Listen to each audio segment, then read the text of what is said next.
Hi, everyone. Welcome to Office Hours. Great to have you here. As always, thanks for programming the show with your questions, and it's time to dive right in. Courtney, what's our first one? First one up is from Andy Kokendorfer in Viera, Florida, and Andy asks, I often read of cinematographers fawning over the Cooke lenses. What makes Cooke lenses so desirable? Courtney, we're going to turn right back around and have you start us off. What's your opinion here? Well, Cooke is a very old company. They've been manufacturing optics for over 100 years. And they became fairly popular in the cinematography business, besides the telescopes and other things that use lenses and still cameras. For their fast lenses, they were very good and they had a series of fast primes that were very desirable by cinematographers, especially in the 80s. I think Apocalypse Now has used Cooke lenses. Coppola likes the lenses, use them quite a bit, a fan of cinematography. So it's just been popular, and other people have picked up on it, and they make a quality product. They're in the old country of, at least in England, in the UK. And so I guess that leads to their popularity, and the quality of the manufacturer is great. Alex? Yeah, I think that they're a reasonably priced for what they do. They're reasonably priced as well, and they've been popular. I don't know if they're a lot of DPs in Hollywood. I don't know if they really fawn over Cooke lenses, but they are something that people like to use, and they're high quality. I mean, we see Zeiss super speeds and a lot of other things that are, there's a lot of cinematographers oftentimes look for a certain feel. Like, for instance, if you want a lot of blooming and a lot of effects, you might look for a K35, which is not a Cooke lens. So I believe those are Canons. And so, or if you want a certain warmth, or you want a certain, they all have their own character. So people who fawn over a specific lens type typically want something that is going to add something to what they're doing. Technically, obviously, just clarity and also vignetting are things, and sharpness across the frame from corner to corner are things that are important, especially as Courtney was talking about. When you get to fast lenses, they tend to fall off a little bit on the edges, and also tend to have a little bit of vignetting. And so when lenses don't do that, some DPs are going to really lean towards those, and some DPs away from those. So it just depends on what the feel that they're trying to get. All great information. Hopefully that helped you understand the process. Let's go to the next question. Next comes in from Douglas Carmichael. He says, do you think the text-to-video models like Sora will negatively affect the stock footage agencies? David Brady, nice to have you back again. What do you think? In my opinion, I think if the stock agencies don't lean into the tools, then yes, it will negatively impact them. If they have that knack for finding out what kind of footage is going to be hot, so twist that into a benefit and an opportunity rather than a challenge. Jeffrey? It'll take a few years, but I have a feeling, and it also depends on AI laws coming forward. If there's going to be the whole, you got to disclose that this is an AI piece of stock footage, then a lot of people might not want that on their videos. So they might opt to go for regular stock footage creation. And of course, I've seen this from Sora. We've seen some mistakes. The one where the cat is annoying the person on the bed, and like 3 paws and 5 arms are there. I'm more concerned about how CGI is going to be affected by AI. I don't think it's going to totally go away, but there's definitely going to be like shorts and films that could be all AI made instead of CGI. And Alex? Yeah, as someone who's done a lot of CGI for film, I feel like that time is a long way away. And the reason for that is that the amount of explicit control we need over everything that we're doing, I do think there's some shots that AI, and we've been using some version of a machine model for a long time. So Massive was probably one of the first ones that was used in Lord of the Rings for all the battle shots, and so that was a series of algorithms that in fact, a story, I don't know if it's true or not, but there was a story that when all the orcs, Massive was supposed to react properly to things, and when all the orcs rushed the elves just ran.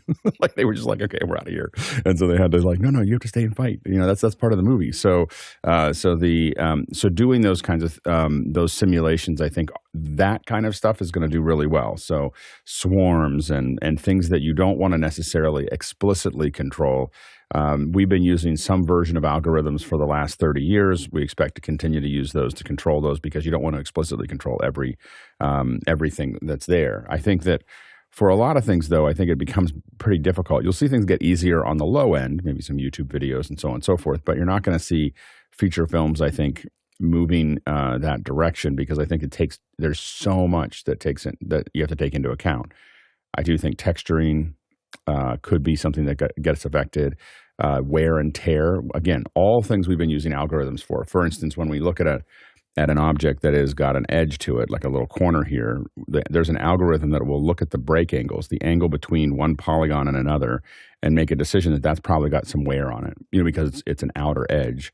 And things that go in might have water damage and have water below it. And you can start to set those algorithms. And we've been doing that for 30 years. So but AI should make those kinds of things better. But I think as a CG artist, I think that there's two things. One is there is so much to do. When you look at, there's a whole bunch of 3D stuff that came out over that's out for the VisionPro, that's out, for those pieces. And most of it isn't very good. And that's because there isn't enough human labor to produce it. So being able to augment just the very basic things with AI will make a lot of things better that don't have to replace film. And I do think that I will say that still footage or still photography is in huge trouble, from AI, because I know as a person who used to buy a lot of stock footage, as soon as I got good at Midjourney, I just stopped buying stock footage, and I was using it for presentations and stuff like that. And that it's not really price. Price wasn't really the thing. It's that I could create images that I couldn't find in stock photography, and I don't have to keep on thinking about the licensing because I don't care about copywriting it. Like, that's the thing that people forget, is they keep on going, well, you can't copyright that. Well, who cares? Like, I'm just putting the image in there, and I think it'll be interesting to see, we put a lot of fine print into things. I think that somewhere at the bottom of some print ad that says some of this might have been generated by AI. It's going to be some little line at the bottom that's like, 6 pixels high. I don't think anyone's going to notice, and I think that for most ads, no one's going to care. We've been doing crazy ads and things that aren't real for 100 years, so at least. Courtney? You got to remember that Sora is still in its infancy, and it has come so far in 1 year from text to video generation, from the 1 or 2 seconds really bad videos that we've seen in the past to what Sora is capable of.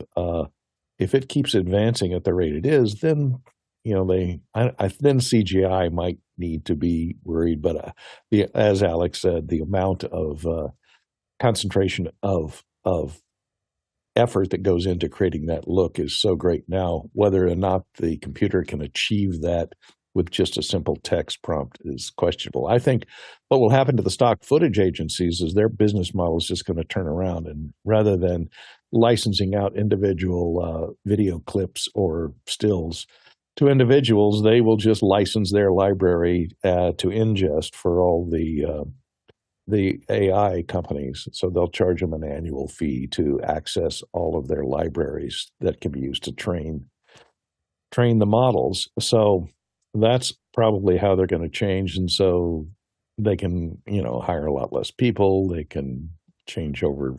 They will probably still take submissions from people who are doing photography.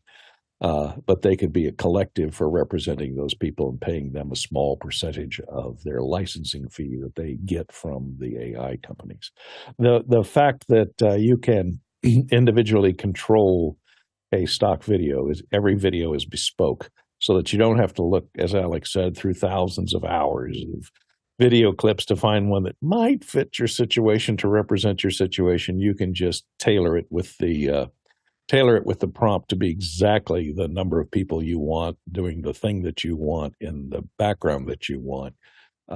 So as it gets better and there aren't little hallucinations like, people with 9 fingers or something like that, or waving like this, it will get better as they tune it up.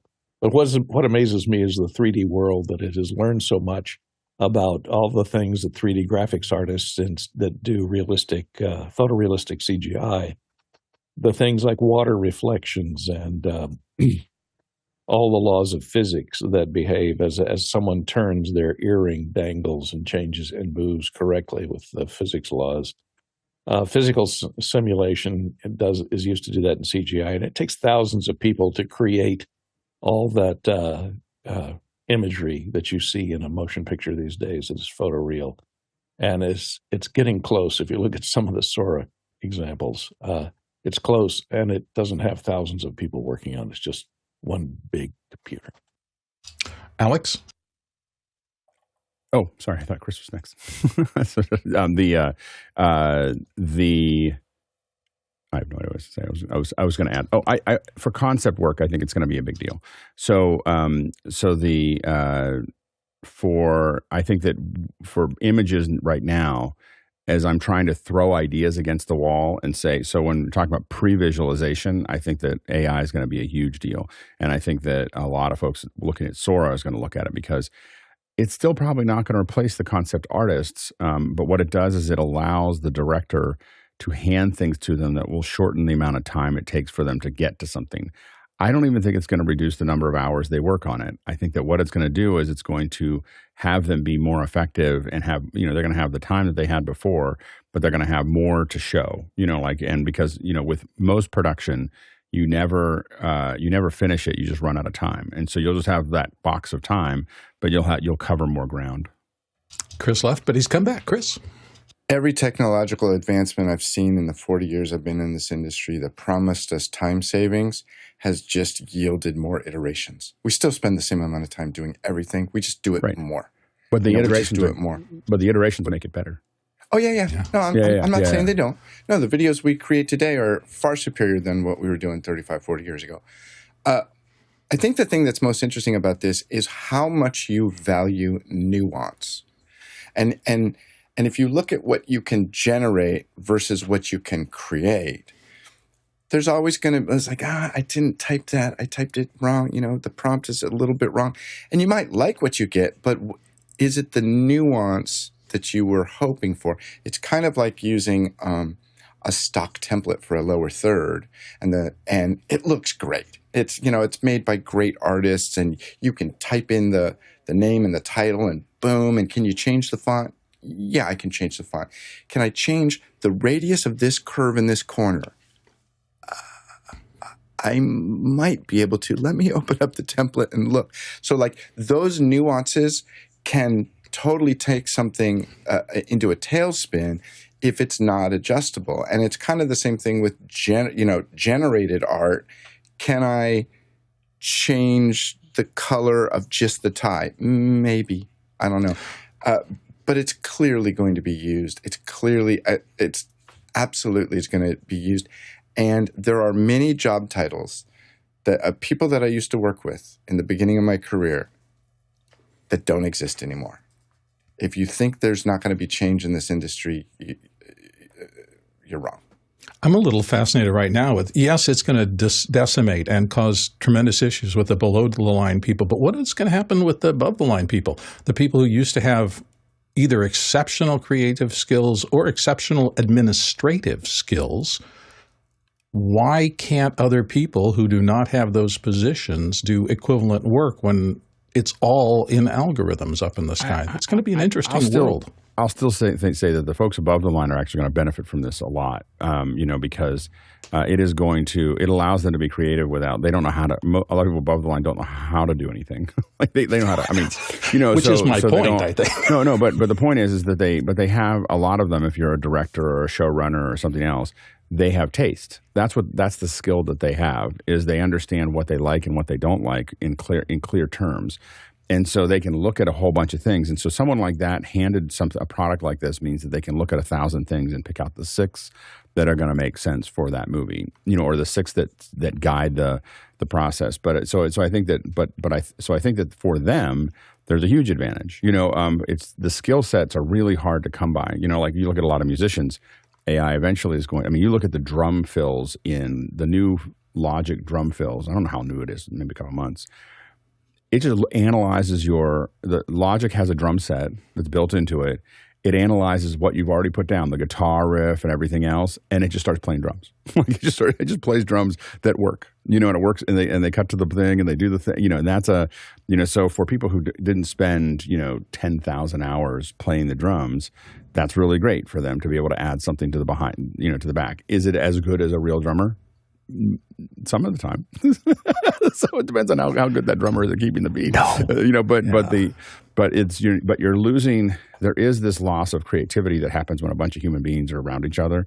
When you watch session artists, play in a studio, it is just an experience where you see millions of hours or hundreds of thousands of hours combining together for a moment of shared experience, where they all can groove back and forth. That's going to take a long time to replace.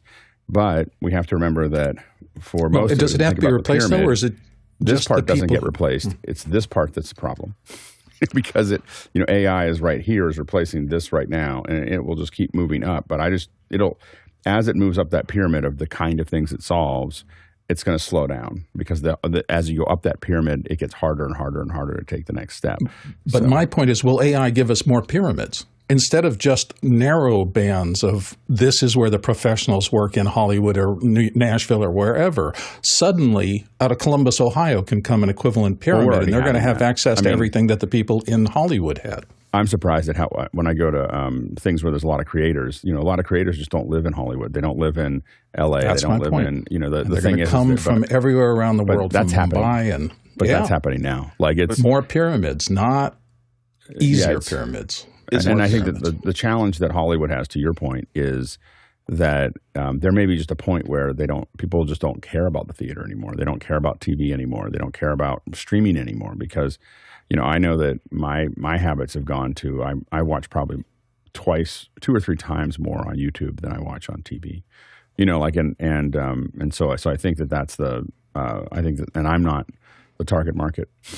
So I think that's the challenge. I just wonder what the world is going to look like if we've got 100,000 David Fosters instead of one. And that's potential where this democratization of both the low and the high end. I wanted to add one thing.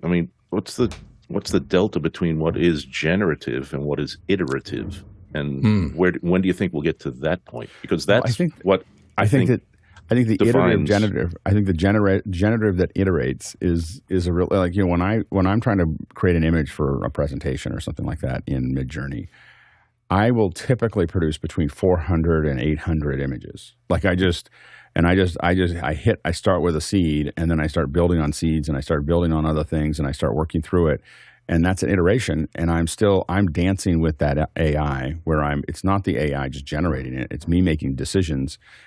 Much like a director would make decisions if someone was handing him art, or her art to look at, like they're saying, I like this, I don't like this, I like this, I don't like that. It's very similar, in my opinion, to that, except that artist generates new images. Instead of a week, it generates another image in 10 seconds. Yeah, it's going to be an interesting future, and we could go on forever with this, and it'll be a fun talk, and you will always be able to come back to office hours, and we will always talk about these kinds of things. I'm going to let Courtney have a quick last word because he had his hand up, but after that, we're going to move on. Yeah, I was thinking, speaking of smaller pyramids, so in the future we will have, instead of those crayon drawings on manila paper from our kids did stuck up on the refrigerator, we'll have a tablet that are magnetically attached to the refrigerator with all the AI images our kids have created in kindergarten, because now once they learn how to spell, they can create their own Monets. Yeah, so yes, much to talk about in this. Let's go to the next question. Comes in from Zach Stallsmith in Chautauqua, New York. He says, I'm finally getting into using Qlab. What advice do you have for a rookie user? Alex. For me, everything is figure out what you're trying to do. Try to say, I'm going to do this with Qlab, and then nug through it until it's done. So I want to do, what do you want to do with it? And then, there are resources online. You can do searches. You can ask questions here, but try, I don't learn how to use apps by fiddling with them or playing with them. I learn how to use apps because I create a mission, or I have a mission that I need to execute with that app, and I start working through it to figure out how to do it. And so the quicker you can find something that you actually want to create, with it, and then just start figuring that part out. But that's how I learn apps. I learn them very iterative. Oftentimes there's huge black holes in my understanding of how the app works because I haven't needed that. I think I did a training for Photoshop one time that I said, see the slice tool? There was a slice tool in Photoshop. And I said, see this tool? I don't know what that tool does. I put that in my training because I was like, I've never used the slice tool and I've been using this for 10 years. Like, you probably don't need to know it immediately either. And so don't worry about trying to learn everything or all the bits and pieces, but look at, I would look at, they have some great videos. I believe they still have the great videos that show you a little bit about what it is. And you can ask people like, how would I do this? Or how do you use Qlab? And we can answer some of those things. We'll try to do Qlab's such a great app. We'll try to do some more, bring those guys back on and talk about it a little bit. And then that'll maybe give you some ideas as well. Very exciting. Next question. From Paul Wallace in Hot Springs, Arkansas. He says there's a national cellular outage, AT&T mostly. Anyone know what happened? It seems to be pretty big news. Yeah, we were kind of caught on to this early in the show prep. Jeffrey, what do you think? At about 3:30 this morning Eastern time, the people started getting reports that they were getting SOS on their phones. A down detector looks like the United States has a case of measles right now. So, but basically it's been drilled down to a SIM card database registry issue on AT&T's side, although they're not officially saying that. And it's not the solar flare that just happened. But the reality is AT&T, if others were calling AT&T phones, they weren't getting in, and they were making their reports. So from what I understand, Verizon, US Cellular, unless they're sharing towers, and that's helping with the problem, they should be able to make calls out. But it's supposed to be the SIM card database registry issue, which AT&T has been battling for a few weeks now. Alex? I bet you it's still faster than Verizon in my area. so anyway, my daughter can't even download a song on her thing, and I have AT&T, it's faster. I will say this is a little preview. We keep on talking about things can end really quickly. Especially when it comes to devices. I was reading this article yesterday that said, there was an event that hit Montreal that knocked out like most of the power in Montreal. It was a CME in 1989, and they said that was less than 1/10 the size of the Carrington event in 1859.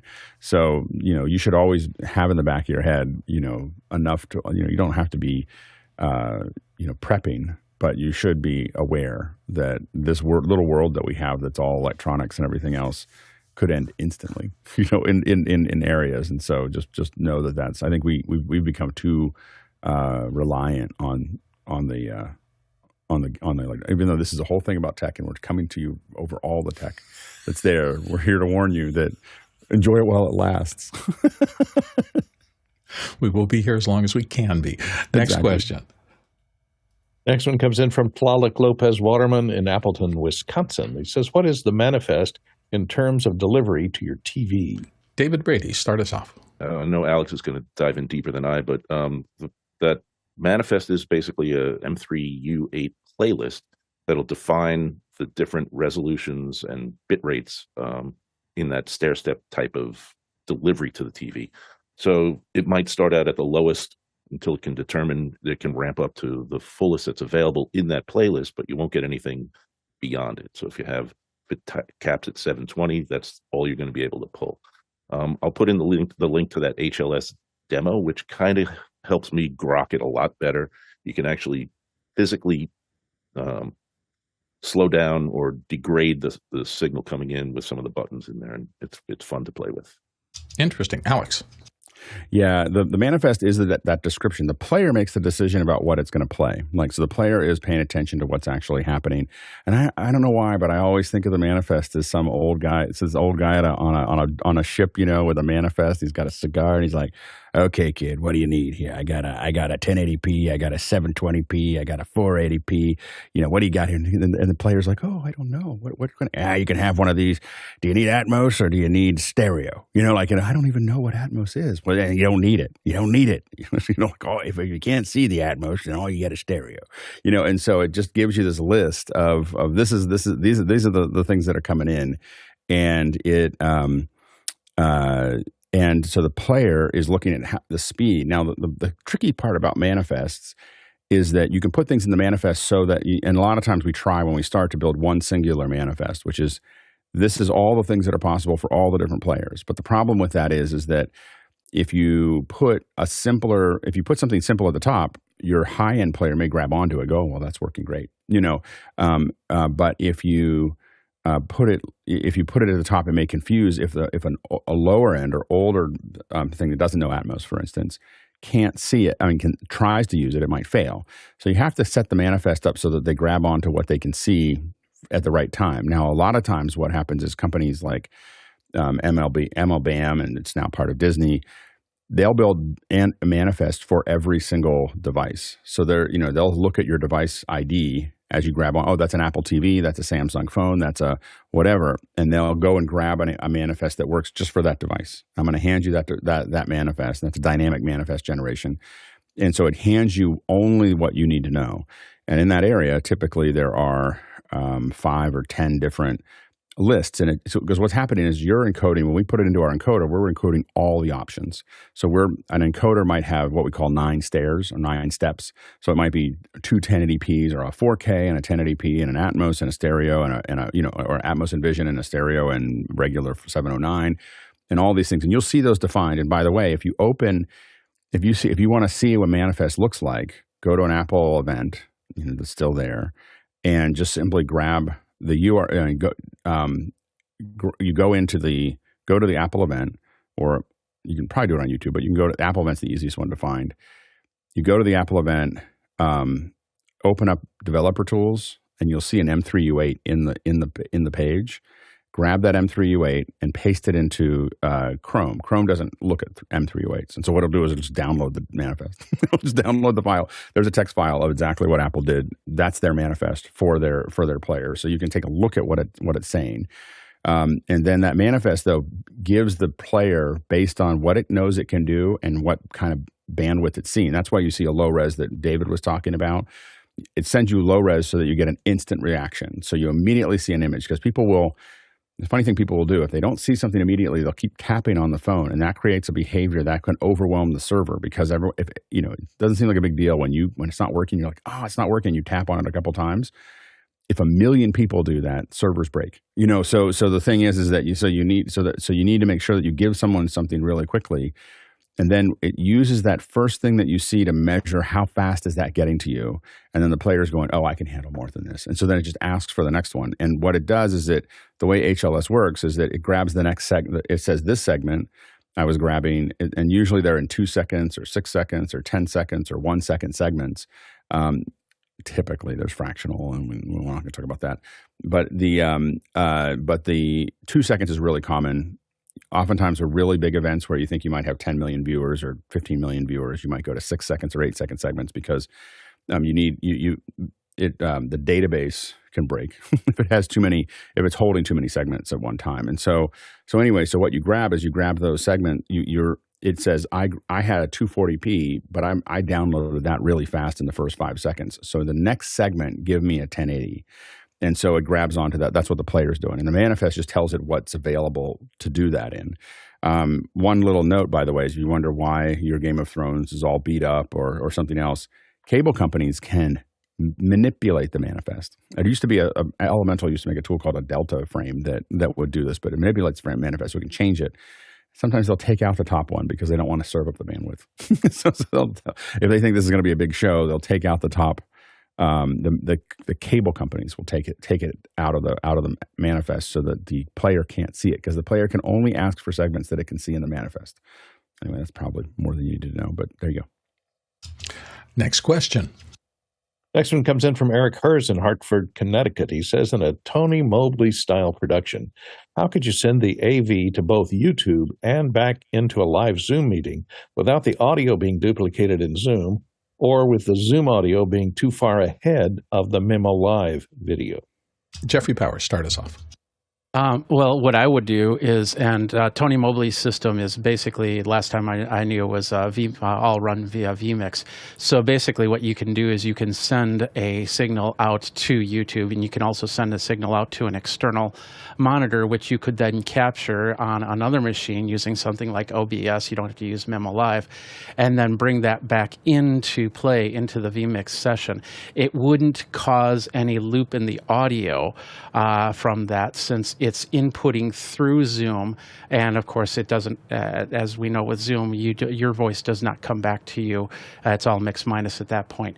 And then it would come back into the machine, and then it would be its own channel or its own input on vMix. And then, of course, you can go from there. There's other ways to do it, and I know that even if you had like a StreamYard or a Restream, there is a way to bring those into Zoom and then bring Zoom back into StreamYard. Once again, it requires another computer. Alex? Yeah, if you're talking about having the same people see the show coming back in, it's not something I would typically recommend. So typically what we do is, like we do with this show, is that we have people in a breakout room. We take all their audio, let them talk to each other at a low latency, and then deliver that video back to somewhere else, as opposed to trying to feed that back in. Building that mix minus could be a little complicated if you're grabbing multiple people from the Zoom session. What I would probably do is send it back as itself. I believe that Tony's now using mimoLive.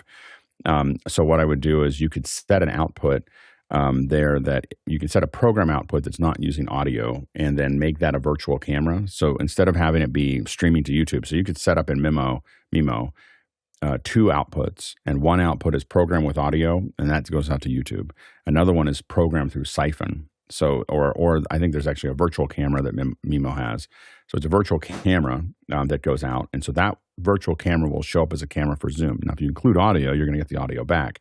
But if you're grabbing people from the same Zoom and you're putting them into Mimo, and then you push it back in to the point that you have, you're going to see a long delay. So people coming of that audio coming back, even if it's a little bit, you're going to echo, and it's going to be problematic. So typically when we work in this environment, so like with MacBreak, we see the signal coming back. So we're in a Zoom, and the signal's coming back to us as a program feed.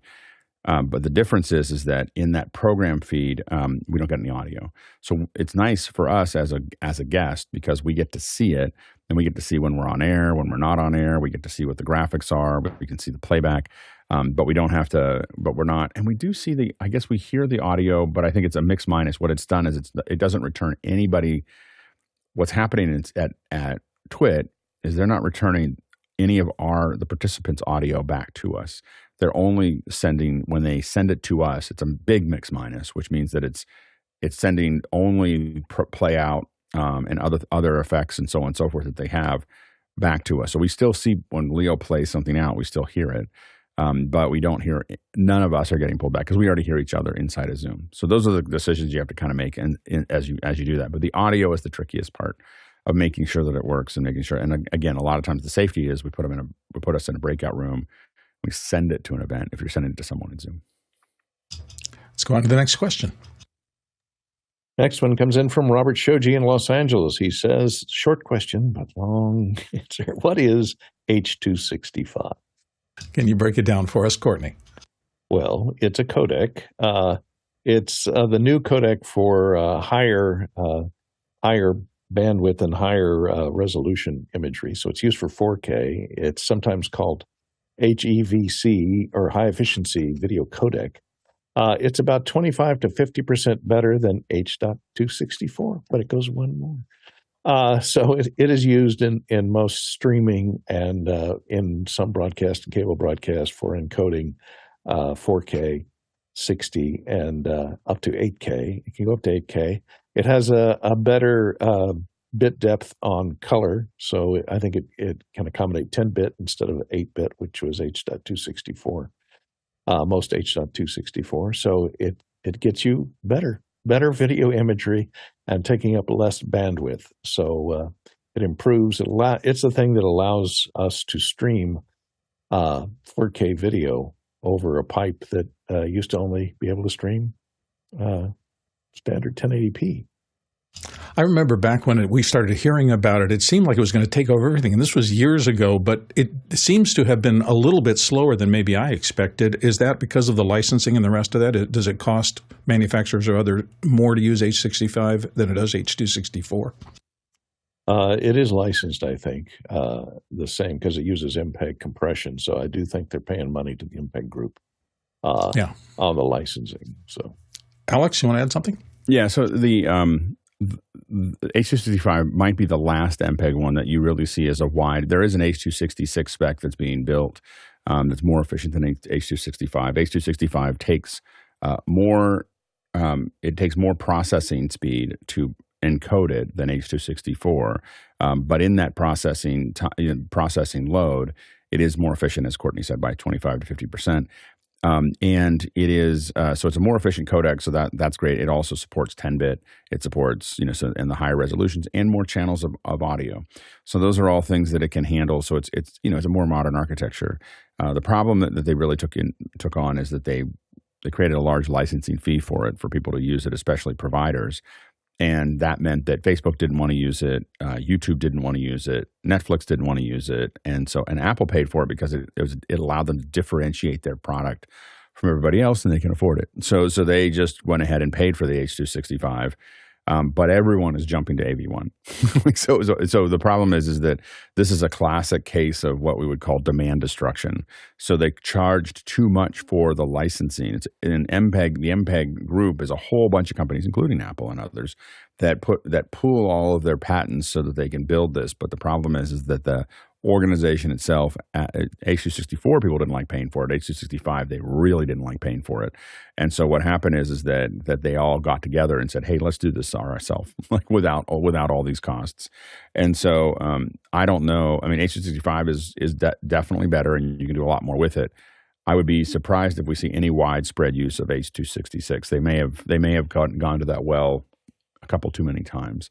And so it's because AV1 is taking over, and AV1 is another 25 to 50% more efficient than H.265. So it is a more efficient codec, and the companies that are there's going to be some legal wrangling because there's some overlap or assumed overlap, but it looks like AV1 will be the next big thing, and Apple, Netflix, YouTube, Facebook, all those folks are all in the AV1 consortium. Robert, hope that helps. Let's go to our next question. Next one comes in from Matthew Leconte in Oakland. He says, any updates on the Tilta Nano II functionality? Alex. I sent mine in. I haven't been able to get it to work. I think Chris has got his working, right? Chris has got his working just fine, but mine won't update, and it won't. Chris, is your nanoing? Yeah, my Nano I find the Nano dilemma that Alex went through really troublesome. It's very weird. I got two. I know. They both I get the it. same thing. And I will say that mine focuses and it starts and stops the phone. I've been too busy to wrestle with the 6K to try and see what function. Although, excuse me, CJ said he had no problem getting it to start and stop, but I think mine he starts got and busy. stops. Here's the funny thing: is mine starts and stops. It just doesn't do any focusing or zooming. Phone on the phone. So it's talking to it. It just won't tell it to do anything. Sounds like between the two of you have one functioning unit. Sorry? Would you like sounds me to like bring between the two of to you. play with? Oh. Yeah. I'll trade you. You can see if you can update mine, and then I have two of them. I have one sent out, and the other one I still have sitting here because I was really trying to get it to work and then didn't. So maybe don't rely on this for production for the short term. Not yet. You're having some trouble. Okay. Next question. You need Sonoma. Indeed. And this comes from Gabriela Exicao Maistiera. Sorry if I didn't get your name right. From Sault Ste. Marie. Says, how do you communicate the important industry-related anniversary yesterday? And how did it inspire you to promote these lessons in the industry to others around you and that you would work with? Alex. Yeah, I don't. We're guessing that you're talking about YouTube. So YouTube was turned 20, I think, on, or is it 20 or 19? 19. Turned 19 2 days ago.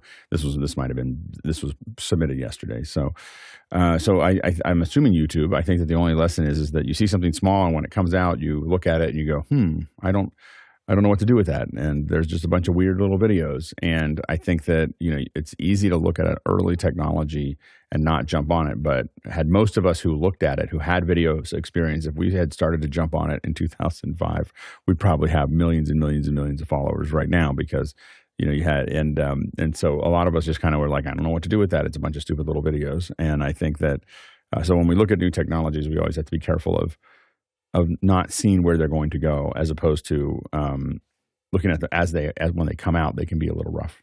So I think that's our lesson. Salute to Nyan Cat and the rest of the early videos, many of them about felines in YouTube's history. Let's go to the next question. Next one comes in from Tlaloc Lopez Waterman in Appleton, Wisconsin. I read a letter my dad wrote Christmas Eve of 1975 last night, before I was born.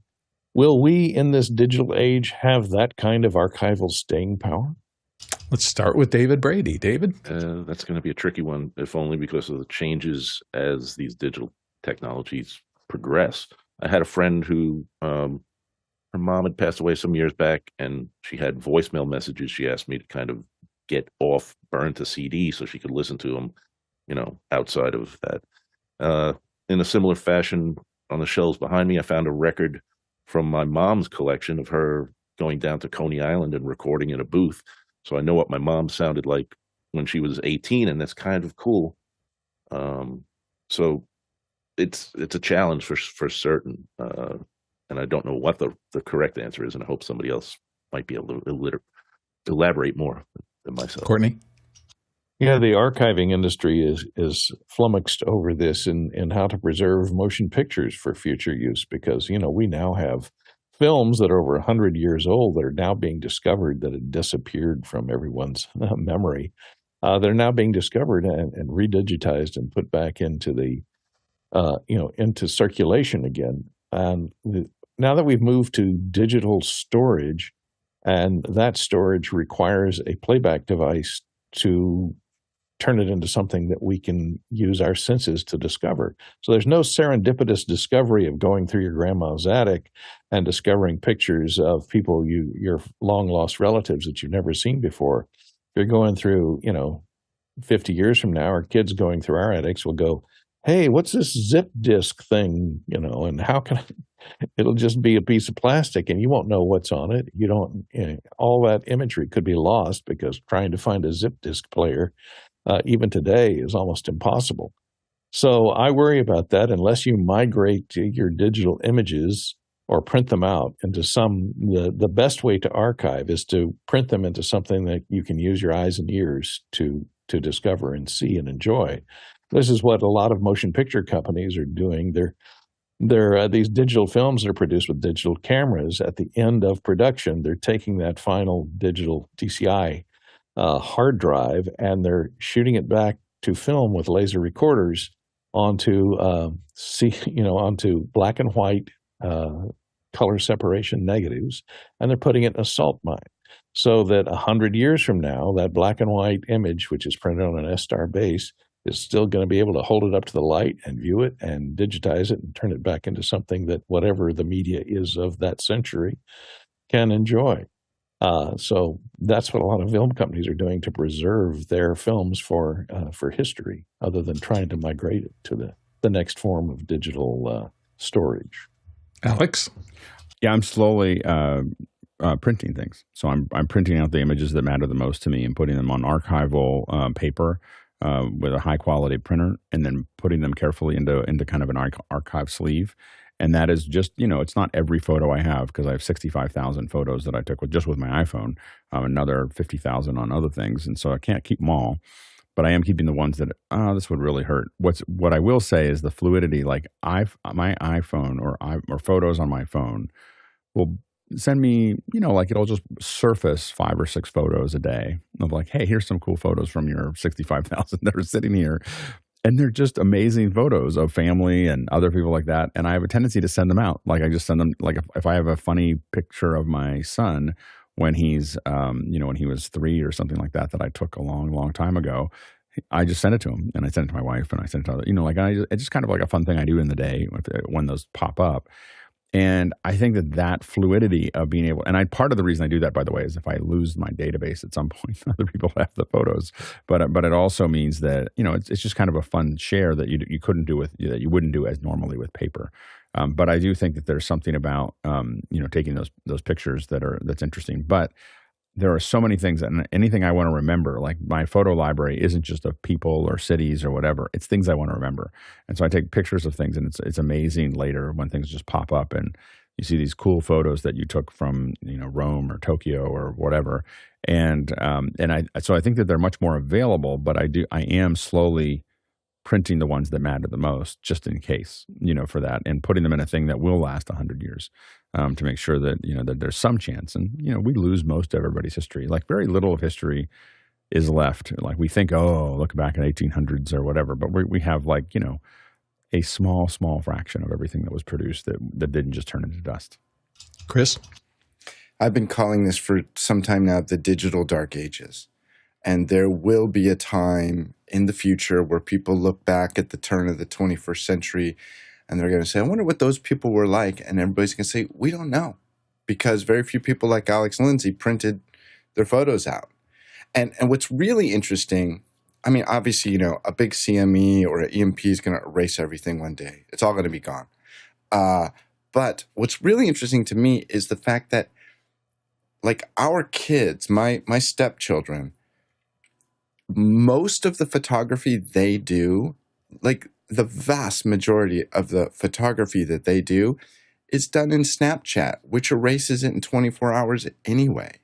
There is a mindset that they are not as enamored with the past as, say, we are, or I am at least. I don't know about the rest of all y'all. But it's interesting that they don't care that much. It's like, oh, that was last week. I don't care. It's like, really? You really? Okay. And so it may not be a big deal, but I call this the digital dark ages. David Brady, you started us off, finish us up. Okay, yeah, it goes to the ephemeral nature of things in general. I've been doing this series at my Sunday place, third Monday, showing silent films at a collection that I got. Some of the prints on the DVD are kind of brutal, so perhaps some of these new technologies can fix those ancient archives before rewriting them back out and storing them in, where is it, like Iron Mountain, I think, is the big salt mine. So, Tlaloc, thank you for the question. Let's go to the next one.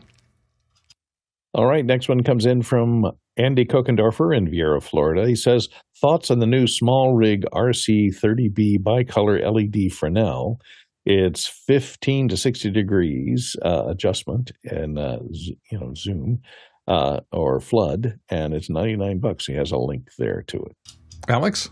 Pretty amazing value for $99. Here's what it looks like here. So this is the flood that's there. And USB, you can power it with USB. It's got its own thing, but you can hook it to one of the SmallRig batteries and actually power it there. So I think that's kind of interesting. Bicolor, so you can control both the intensity and the color. It's relatively simple in that sense. So you have a nice little hair light that's there. I would be interested to see what the hookups, if it's a Bowen's mount or some other mount that we can put on some larger soft boxes and so on and so forth onto it. But as a small light there, it looks like a pretty good value for $100. I can remember when those the Qlab Fresnels came out, and they were super expensive. We saw them at Cinegear. I saw them at Cinegear maybe 15 years ago. They were like, this is the new thing. And I was like, that's going to be great when it's $100. It's $100. We're there. I was like, because at the time it was like $2,000 for one of these, these Qlab lights. And so I was like, that's going to be great when it hits $100. And we have officially hit $100 for a Qlab light. That sounds pretty exciting. Let's go to the next question. Douglas Carmichael asks, Google recently released the Gemma suite of LLMs based on Gemini that can run directly on the desktop. Could you see it getting any traction? And let's see what Jeffrey Powers thinks. Jeffrey? Absolutely, Douglas. You got to remember that it's based on open source code, and there's going to be a major race to get as much AI on your desktop, onto your phone, and onto your tablet or whatever as possible. So if they put out a set of tools that you can use and they give you free credits to do all the developing, then you've got yourself locked into Gemma to use for anything that you're creating, and therefore then you start using their systems. So it's really a question of if you're going to use Gemma, if you're going to use Llama, if you're going to use one of these other ones, or anything that's brand new that's going to be popping up in the next 6 months, because there's going to be several that pop up in the next few months. Courtney? As more and more phone manufacturers are building the tensor models into their GPUs and CPUs, in the silicon, it's going to get a lot faster that you can download these small LLMs into your device, which will greatly speed it up. And of course, you won't need access to the internet to have it work on whatever you're going to have it work on, whether it's cleaning up your emails or proofreading your current novel that you're working on in your phone. Your thumbs are very sore. But I tried out one of these. There's problems with these small LLMs in that they're not trained on a whole lot of data, and to be compact enough to fit onto the local amount of memory that you're going to run on your local device. I tried Grok yesterday, which is super fast. I was amazed at how fast it is, but I think it's based on Llama's LLM. And it's very fast. I think it loads a model down into your PC to use it there to get that kind of speed, but it was not very accurate at all. It hallucinated greatly, and if you're asking it to do anything factual, even back in history, it mixes up a lot of names and peoples and places. So I haven't found it to be very accurate, but if you're not concerned with accuracy, just use it for creativity, I think they will become very popular. Let's go to the next question. Next one comes in from Robin Cutshaw in Atlanta, Georgia. He says, the VisionPro may increase demand for 3D scanned objects. Are there devices available that can scan both small and large objects? And do you think the device like this and or a service that provides scanning is viable?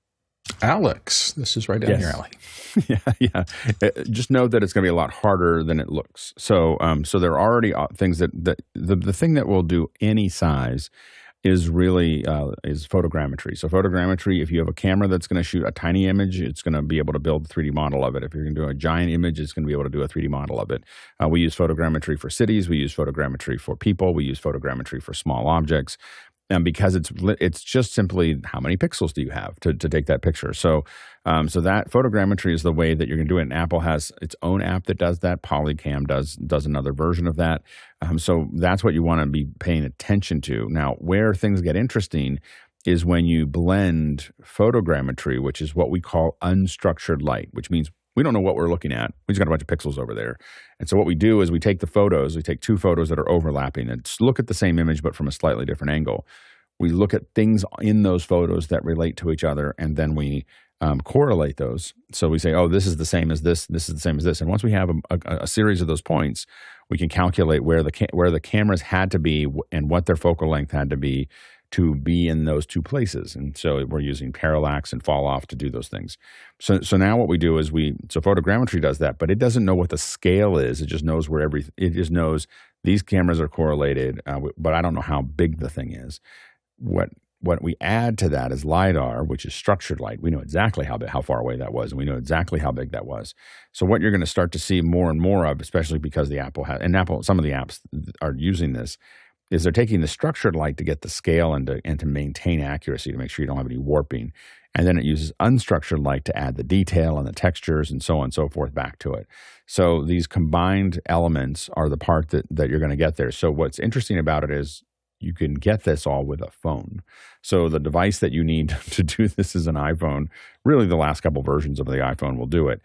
And so the key is that as you go with that higher resolution, so what you're looking for is how to shoot RAW. So you want to shoot RAW, and you typically want to shoot with the 1x lens that Apple has. So the 1x lens is the only one I think that will do RAW, and so you get 48 megapixels out of that. Now, you can go higher with still cameras. So like the Sony will do 60 megapixels or 61 megapixels or something like that. And that helps, in those areas. One thing you want to do is you want it to be fairly well lit because you want to close the aperture down, because when you're doing this, you actually want to have a deeper depth of field in your solution, not a shorter depth of field like we do when we want things to look nice, because if it goes out of focus, it doesn't know where those pixels are and where that is in 3D. So you want to have the smallest aperture you can. You want it to be as even lit as possible to get those images, so that you don't, so that it's not, when you put it into a new scene, it knows what's there. And there's some ways that we can take pictures of things with different colored lights, and take a bunch of photos that can allow us to generate, understand how the light would fall off on it as well. So anyway, as you start to work on those things, you're going to start to get fairly realistic objects. And we've gotten we've been able to generate, especially organic objects that are hard to model, are really great for photogrammetry. Now, the problem you get into, and I do think you're right. And if you go to beautifulthings.xyz, we talked about this yesterday, there's a whole bunch of images, and a lot of those are photogrammetry. The problem you're going to get into is what happens when you want to animate it. So what happens when you want it to explode it out? Like we talked about jig space, when you want to explode it out, or you want to animate things in it, or you want to pull things off of it, and you want things to do things like that. Or if it's mechanical, photogrammetry has a hard time with little edges. In those cases, you're going to model it from scratch again to make it do what it needs to do. The key is the photogrammetry and the structured light that you started with make it a lot easier to model it accurately, because you just snap to all those points. But you're going to rebuild that scene, and I think you're going to see a lot of effort go into these areas. My understanding of how the Amazon system works. If you go to Amazon on your phone and you look at furniture, just try it. You'll see about 2/3 of the furniture that you pop up, like a shelf or a couch. It'll say, "Would you like to visualize this in your room?" And you hit a button, and you can move your phone back and forth a little bit, and then it'll just drop a couch into your room, and it is to scale. And you can move it around and look at it. My understanding is the way they did that was they're in China, where most of those couches are made, and they take pictures and they use photogrammetry of that couch while it's still in the warehouse, and then modelers in Seattle got that model and then rebuilt them in Maya, and then built them out so that they were the right resolution, to spec. So they didn't use the photogram. They used the photogrammetry for previs, but they didn't use it for the final model. So I think you're going to see a lot of that workflow. But there is a exploding market for 3D models because between the Office tools that Apple has and the Vision headset, this is going to be a massive market. David, you had a thought? Yeah, I was just hearing Alex describe all this reminded me of something I saw some years back where they scanned Michelangelo's David statue using lasers or something. Yeah. And now there's a 17-foot photo accurate representation in Dubai somewhere, or Dubai, not somewhere. So getting access to those big things and having all the gear is kind of challenging. I found an article from Stanford University about this project. I'll throw it in the chat. You can check it out. It's kind of cool. One of the largest resources for 3D models of historical objects is the Smithsonian. So if you search for Smithsonian OBJ or Smithsonian USDZ, they have thousands of models that they have digitized, because that's all owned by us, the taxpayers. Well, let's move to the next question. From Tlaloc Lopez Waterman in Appleton, Wisconsin, he says, AT&T and other mobile providers are out around the country. What would you do if you were in production relying on bonded cellular today? It'd be a bad day, Alex. Other than the things that we do with the live view at events, I have never relied solely on bonded cellular. So I've never, out of thousands of events, I don't, because we worry less about AT&T going out and more about, going into a large crowd and having our cellular break up. So cellular is definitely part of the process for us. And again, when we've done it for office hours, we use the live view, and it's been very successful. But when we do it for production, usually the live view is the backup or the tertiary connection that backs up other things that could go wrong with the other connections that we have. Let's get one more question in. From Jonathan Hall in Knoxville, Tennessee, he says, when setting up a streaming studio, what advice can you give me for working with an ISP to ensure service is rock solid for the streams? How do you ensure reliability? Big question. Alex, start us off. Business class. So you want to know how many nines. So they'll say that they have 5.9 service, 4.9 service. That is, when they say that means 99.99999 well, that's 7.9 service. And so the point is, how long are they up? And you want to make sure that you want to use a reliable business class service, because you're going to need to have that that guarantee, and then you're going to get 2 of them. So get 2 of those services to have there. If you don't, I would never consider doing paid work in a streaming. If I called it a streaming studio, I would not do paid work without 2 business class lines going in, minimum of 100 megs a second, but probably, the typical ones are half a gig to a gig per line. And that's what you should consider if you're actually getting into this as a business. Jeffrey? The other thing that you want to do is you want to plot out those lines. You want to be able to find out in your area who's going to be using the service, if there's going to be sharing service in this, like Spectrum likes to do, and a lot more. I would get a bonded DSL or an SD-WAN so you can control your own internet. So if one goes down, the other comes right up without a problem. End of our announcements, just a couple today. The Isadora Lab with Ella Wilson-Spiro happens on Thursdays, right after it happens 1 hour after the end of the show. So if you're interested in learning Isadora, and I would highly recommend you do because it's a fascinating program. Also tomorrow we're talking VLANs, local area networks specifically designed to move video files. That'll be our topic tomorrow, and you'll want to be around for that. Don't forget, officehours.com. You're always welcome to participate. Follow the links on the website and you'll get here. Our special guest will be with us in just a second after this break. So excited today to welcome back to the show someone who's been with us before. Adam Tao will be dropping by today to talk about his work with Blackmagic video products like their ATEM line of switchers to automate workflows. I know people have been looking forward to this for a long time. So Adam, welcome back to the show. Good to see you. Whoops, you're muted somehow because we're not hearing you. I muted myself because you all were talking, so I just want to make sure I didn't say anything. So thank you for having me again. It's great to see you always. Tell us a little bit about what you've been working on and why did you decide that this was going to be the what's next for your personal focus? Well, some housekeeping news. So at the beginning of January, I actually left Zoom. So I've been working at Zoom with Andy from, the Liminal team, Zoom ISO, for the past 2 years. And I felt like after the 2 years, I kind of accomplished all the things I wanted to do. And I wanted to kind of break out and kind of do my own thing again. So kind of like refocus myself on MixEffect and some other apps that I have in mind. And unfortunately, right after I left Zoom, I got sick. I got this like nasty cough which couldn't go away for like almost 4 weeks. So I wasn't recording any videos because if I did record video, I'd be like hacking up a lung. But I've since recovered and been kind of like just hardcore coding and like hacking. And so over the past couple days and weeks, I've just figured out a few little things that I think will help out the kind of the Blackmagic community with both like the ATEM switchers and also people who use the Blackmagic camera app for iOS. Well, don't bury the lead. What have you been excited about? So for the longest time, ever since I got the ATEM Mini Pro, which was back in 2020 at the start of the pandemic, I've wanted a physical button to turn on the downstream keyer. And so this was actually the reason why I created MixEffect in the first place. I wanted something that was not ATEM software control on my Mac that I could like push some button on my iPhone or my iPad to turn on the downstream keyer. And that's, again, how I started writing MixEffect. And of course, MixEffect has gone on to become much more powerful than just a simple on-off switch for the DSK.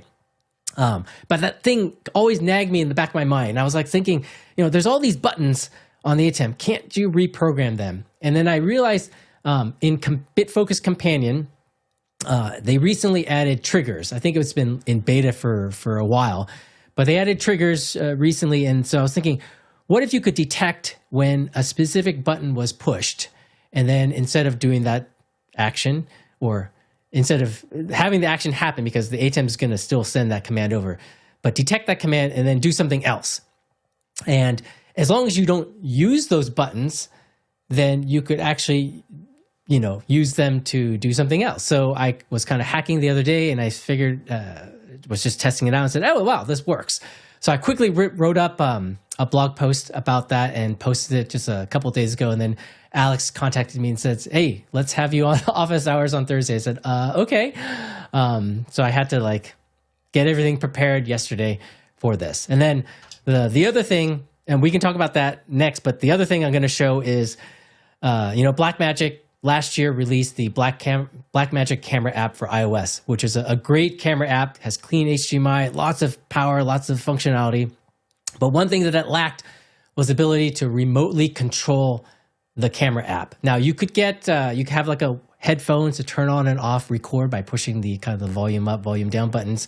And you could also buy these little dial controllers to adjust like the focus and the zoom and record. But that was it. You couldn't control like which lens you were using, what frames per second, the codec, the shutter speed, things like that. But the Blackmagic camera app has very deep support for shortcuts.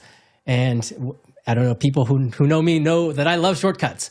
So I was trying to figure out like, can I use shortcuts in some way to kind of send a command to the camera remotely to have it do its thing, to run a shortcut? And I figured that out as well.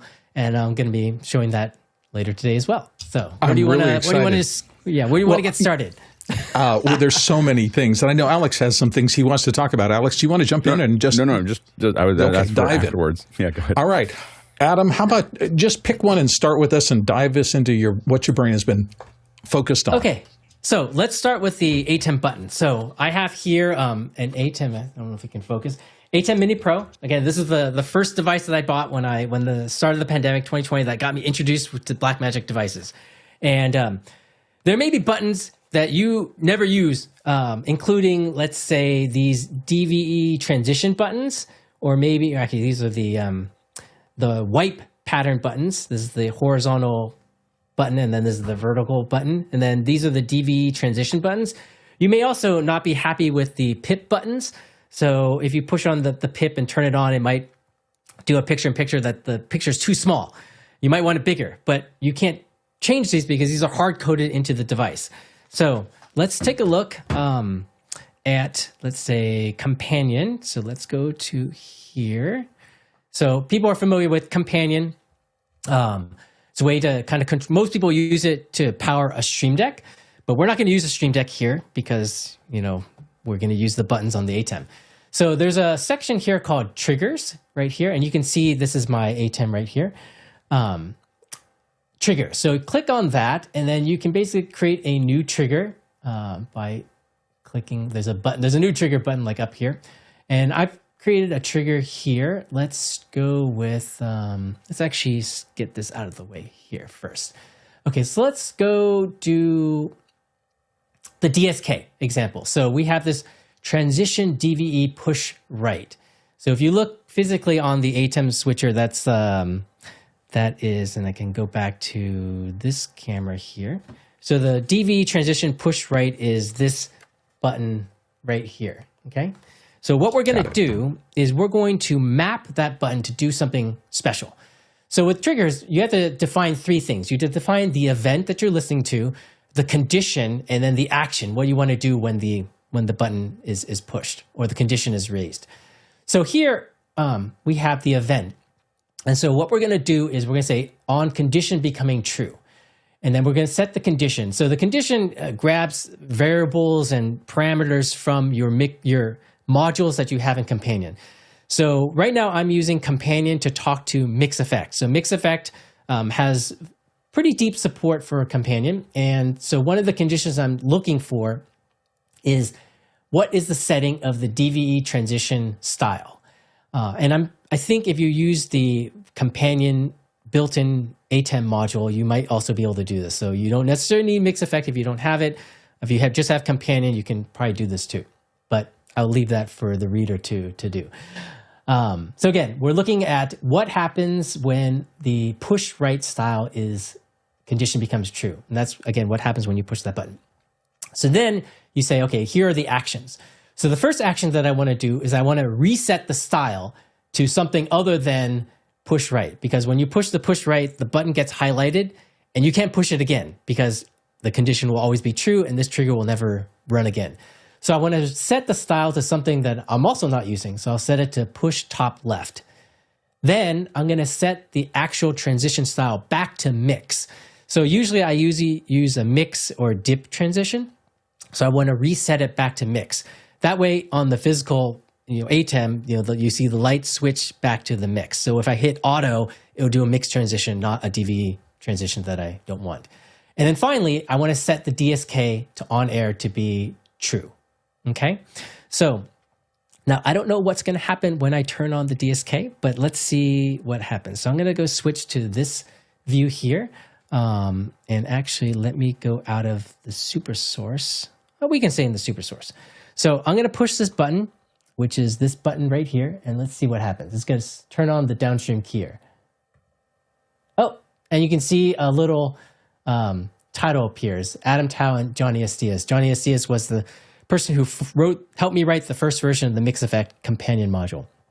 And I have this button here that I defined to turn off the DSK. So I'm going to push this, and the DSK goes away. So if you can see that again, I push this, DSK turns on, push this, DSK turns off. So you managed to reprogram the function of these buttons on the front of the ATEM pretty much that easily. That's right. Just using companion and MixEffect to detect the current value of the, go back to this, detect the current value or when the value changes, and then perform some actions. So here's another example.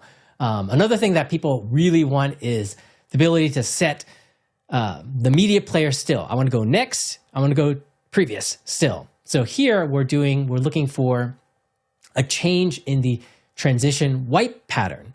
So if we go back to my camera here, there are these two buttons here, which are the these are the wipe pattern ones. Again, the horizontal and then the vertical one. So we're going to switch them. So we're going to look at the next still.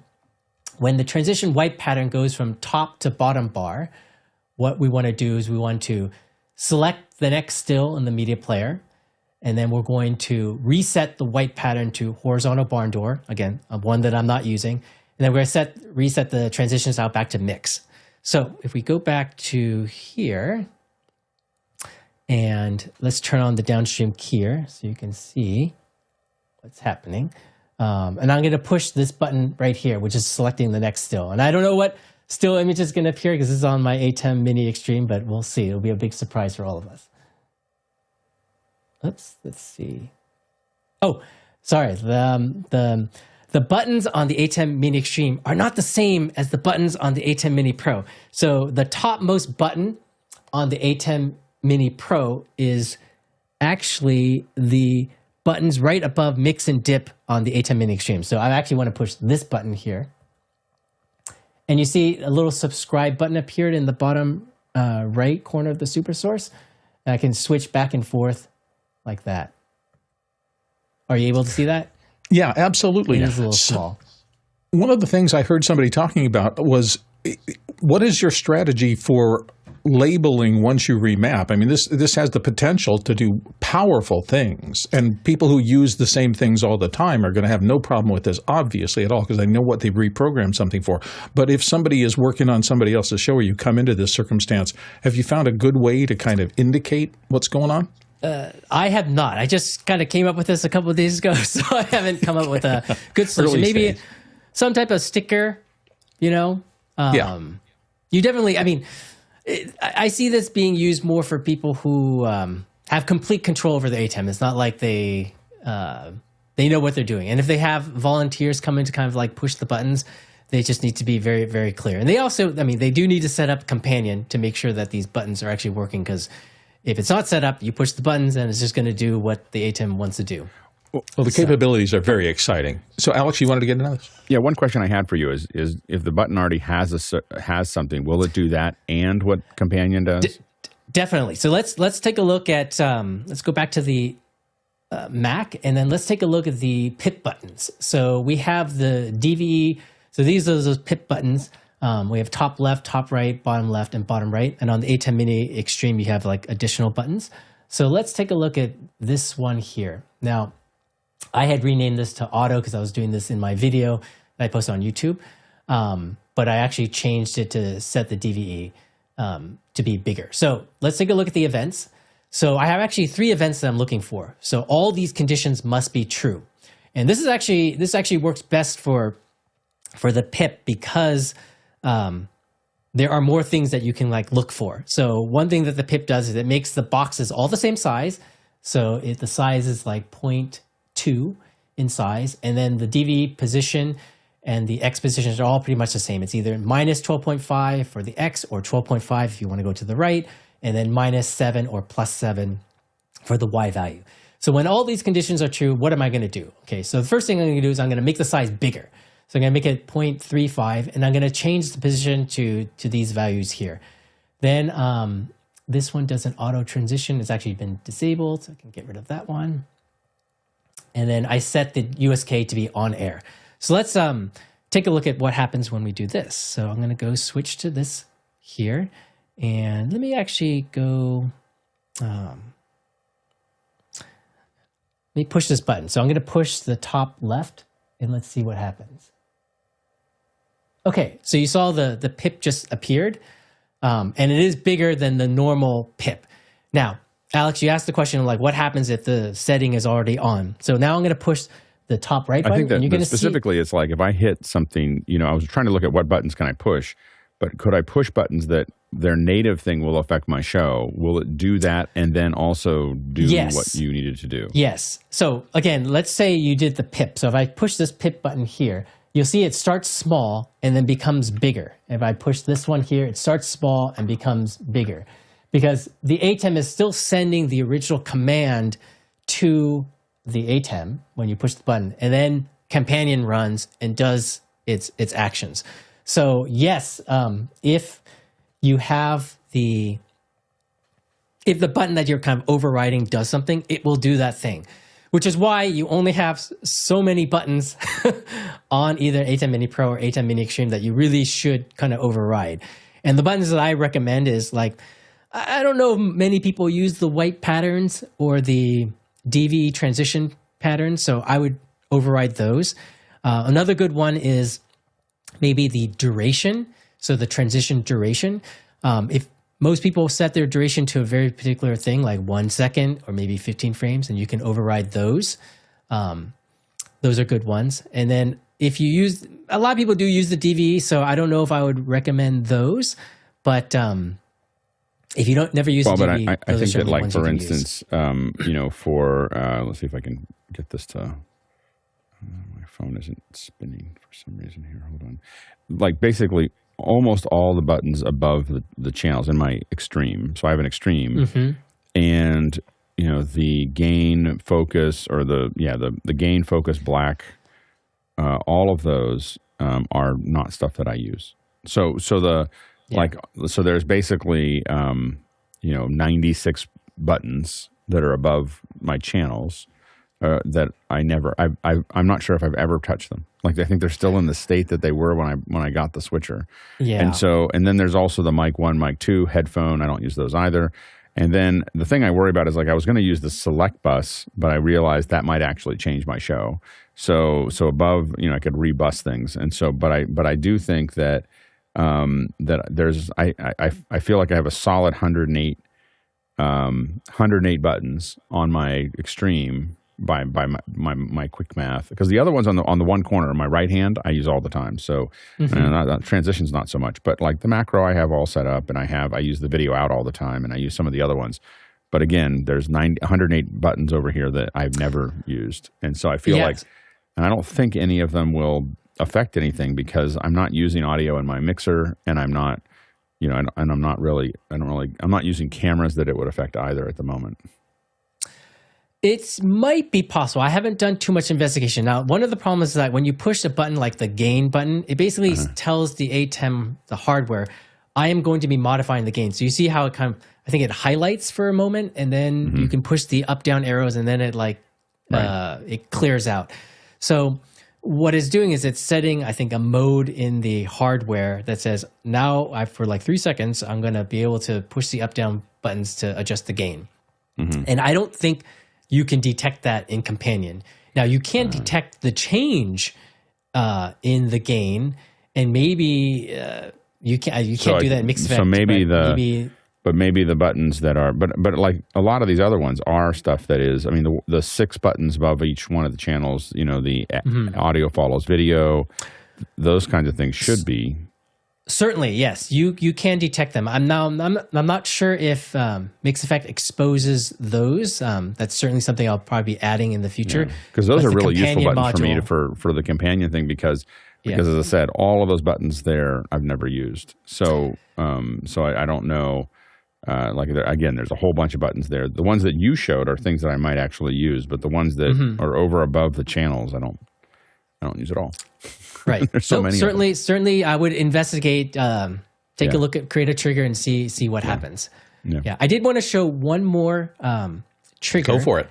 That might be interesting. So, MixEffect has deep support for kind of modifying SuperSource. So I basically map these 4 buttons to do different presets. So if I push this button here, you see it does a preset like this. This one goes to a 3-up. This one goes to a kind of a different 4-up, and then this one goes back to that 4 grid.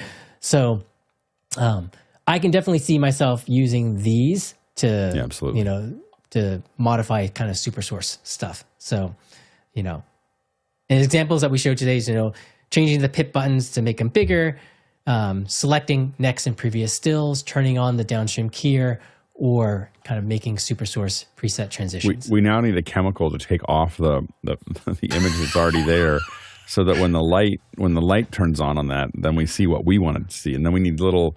I think that what we need is that iron on or whatever where you have something where you can print on it and then you get it wet. So the thing is, if we had the right acetone or whatever, we could take the images off of the buttons that we're not using, and then apply new images on top of those. That's the next step to this. There must be an Avery label pack that is this size, isn't there? Avery label, Avery label versus Blackmagic buttons, Blackmagic buttons, Avery label little caps. Yeah, that's what we need. There you go. It's really exciting. It's really, again, this is amazing. This has been something that many of us have sent things into Blackmagic going, hey, there's a whole bunch of buttons that you put in here that we're not using. It'd be really great if it did something else. And it's great and I think that it's actually in some ways more powerful that MixEffect Pro does it because you're exposing all these to companion. It doesn't mean that you're right now what you're showing is controlling other things in the switcher by pushing the button, but companion could do anything. I could turn the lights on in my office. I could walk up to my switcher, hit a button on my switcher, and all the lights would turn on. Or I could turn my mic on and off. Or I could do, all kinds of things that are all built into that interface, much in the same way that we use a Stream Deck. That it is the disadvantage of this is that you can't label it like you do a Stream Deck. The advantage of it is that the buttons are nicer on the ATEM than they are on the Stream Deck. That's right. Now, if you have a spare ATEM like I do, right, this is just sitting here most of the time. Use it as a controller. I can just use it, as a controller.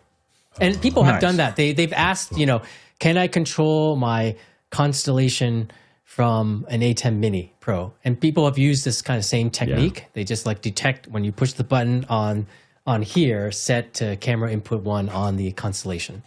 Yeah. Nice. Chris Fenwick has a question or two. Couple of things, Adam. First of all, thanks for coming. So when you did, and this is hard for me to ask the question, when you hit the button that did the pip, and you said it goes to its original state, and then it does the other thing, which led us to the conversation, is the button going to still do what it was supposed to do? And I think that's how you explained it. Can you not turn off the default function so the pip would just go to the big state? No, because if the pip was on, then you will see it change to the small state and then to the big state. So you can't say do this action before the ATEM does its thing. So in the example that I had the pip off initially, and then I pushed the button, and then one of the actions was turn the pip on, turn the USK on air. So then if you wanted to switch to the other one, you physically would have to push the off button and then push the next position that you wanted to do it. And am I assuming that there's not a possibility to program something as an alt key so you could use keyboard combinations on alt and this, or is that too far out? That's actually kind of clever.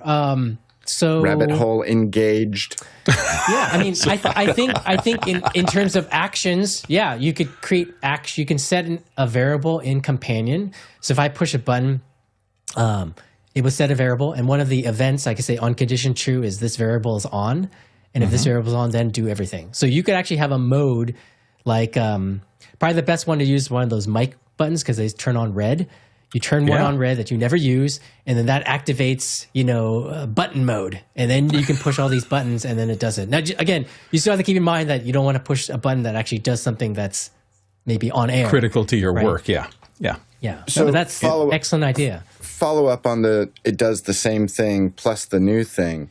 If you were a person that liked to overkey people, with your system, could you program input 1 to be, yes, go to camera 1, but also call up this still, and also key it. So it'd be like take, dissolve in, and then take camera 2, dissolve in, where you could actually preset it because every person had their own camera, every person gets their own key. You probably could. I think you have to be very careful which variable you're looking at. So like you could say if program is input 1, do all these things.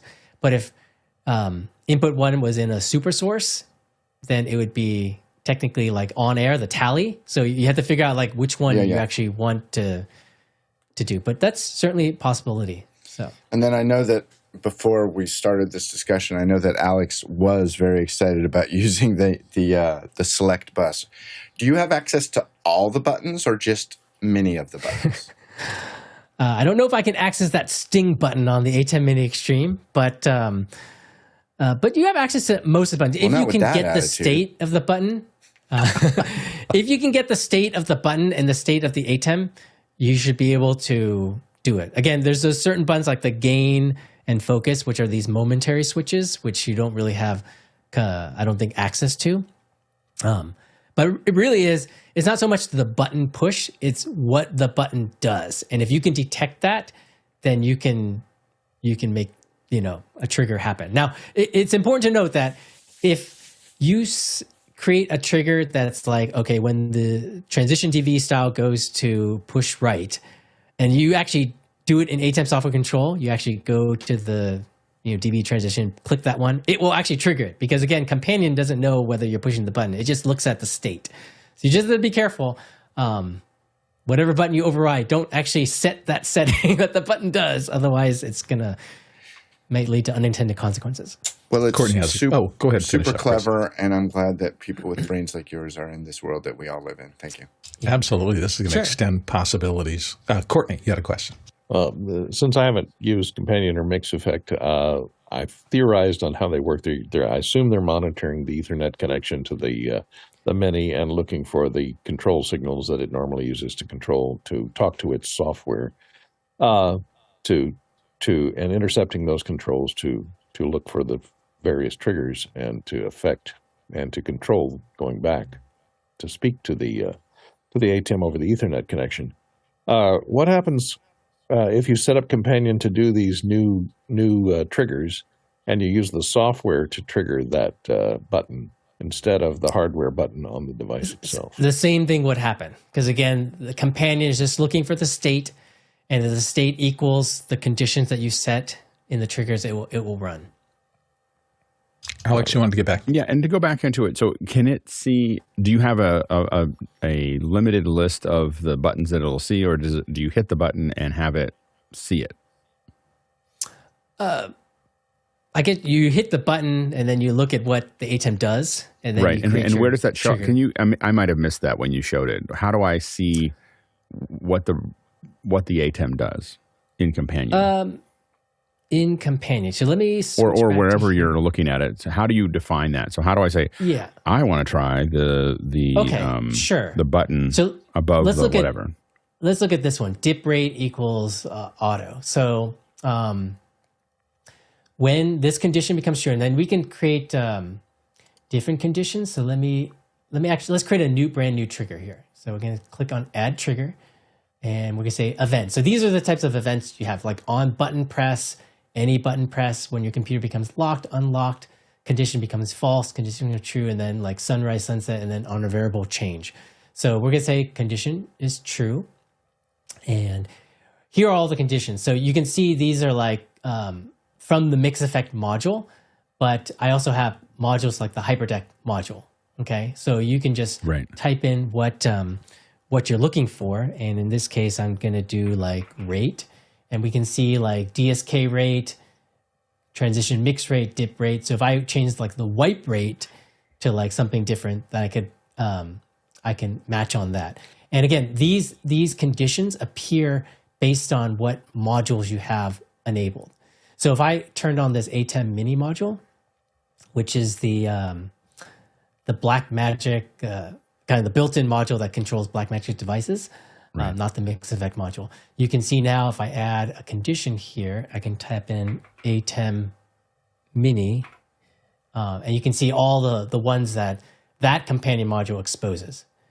Right. So, and you can even do things like macro run, right? Well, so, like for instance, if I want to use, let's say, audio follows video button in my Mini Extreme, audio follows video in channel 1, how do I find that button? Yeah, so this is called the mix option. So this does not exist in, let's see, this does not exist in MixEffect just yet, but there's a one in the ATEM Mini, which is the audio follows, the audio mix option. So you choose your input and say like mic 1, and you say the source is stereo and what mix option is it? AFV, okay? So this is stereo, is not the split audio version. So when mic 1 AFV gets turned on, actually mic 1 doesn't have AFV, so I'm gonna say it. I think channel 1 does. Input 1 does. Yeah. AFV. So if that goes on, that's my condition. So then let's see. Let's do something simple. Let's just do turn on the DSK. Okay. So now on my physical thing, let's go switch to this view here. I'm going to turn on, AFV is already on option 1, so I'm going to turn it off. I'm going to turn it on, and if this trigger works, it should turn on the DSK. You also have to remember to turn on the trigger that you created down here. See, it's disabled right here. So I'm going to highlight this. So actually, when you create a new trigger, it's automatically disabled. So I'm going to turn it on. So now we're going to go back to this. And I'm going to turn this off, and I'm going to turn on AFV on, which you can't see because it's in the far left. I'm going to turn this on, and then the trigger should have went, but maybe... Well, maybe just audio follow video, right? So maybe we're not hearing it. I know why. No, it's not. It's because I'm using if I go back to here, I'm using the trigger on the ATEM Mini module. And I actually don't have the ATEM Mini Extreme. So if I actually change this, let me configure this guy. And this is actually the Extreme. So I want to do this guy here. It's called Mini Pro, but we know it's the Extreme. So now if I go back here and go to this, AFV is off. Now I'm going to turn it on, and it should have went. But this is what happens. I think I need to. This is when we do live. You invented it yesterday. You don't know every single thing about it. I take your idea and I raise it by craziness. Yes. I would practice, Alex, on your ATEM. And see what happens. Absolutely. That's great. Yeah. Exciting stuff. We do have a bunch of questions coming in, so let's dive into the first one. First one comes in from our own Mickey Makachor in the Manila in the Philippines. Says, how reliable is the technique, and what are the chances of the actual button functionality that are being used as triggers going out to program? Again, if the button that you're pushing, you're not using it, then I think it can be pretty reliable. But if the button that you're using, you also use for other things, or the underlying thing that you're detecting, you're using for other things, then you have to be careful. So I'll give you an example. On the ATEM Mini Pro, there's only one DVE. And on the ATEM Mini Extreme, there's four DVEs, but 2 of them can be used for the flying key.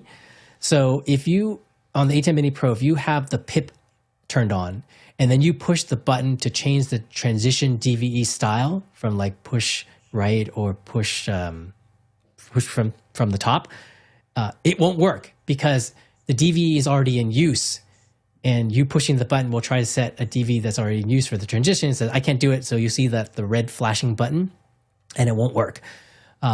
So again, you need to, I think, practice and and look at the buttons you have, look at what you're not using, you absolutely are not using, and then test. So it all boils down to test, and make sure it works in your production. Sounds like a programmer talking here. Let's go to the next question. Next one comes in from Ryan Smith in Trinidad, West Indies. He says, can we set the stinger and logo buttons on the ATEM Extreme to finally create a stinger? Yeah, I don't think so. But again, I've not tested it, and I'm probably best not to test this live. But I'll leave that as an exercise for the reader. I don't know if it's possible because, you push the button and something gets sent to the ATEM, but the ATEM says, I don't support Stinger. This is on the ATEM Mini Extreme, so I'm not going to do anything. But maybe there's a way to detect some minute change in the ATEM state. And if you find out, please let us know.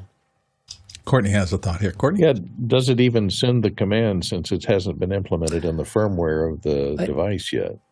Yeah, I don't know. I would probably have to look at what's coming down the Ethernet, what's coming down the UDP channel. Maybe something is being sent. I'm not sure. All right. Next question.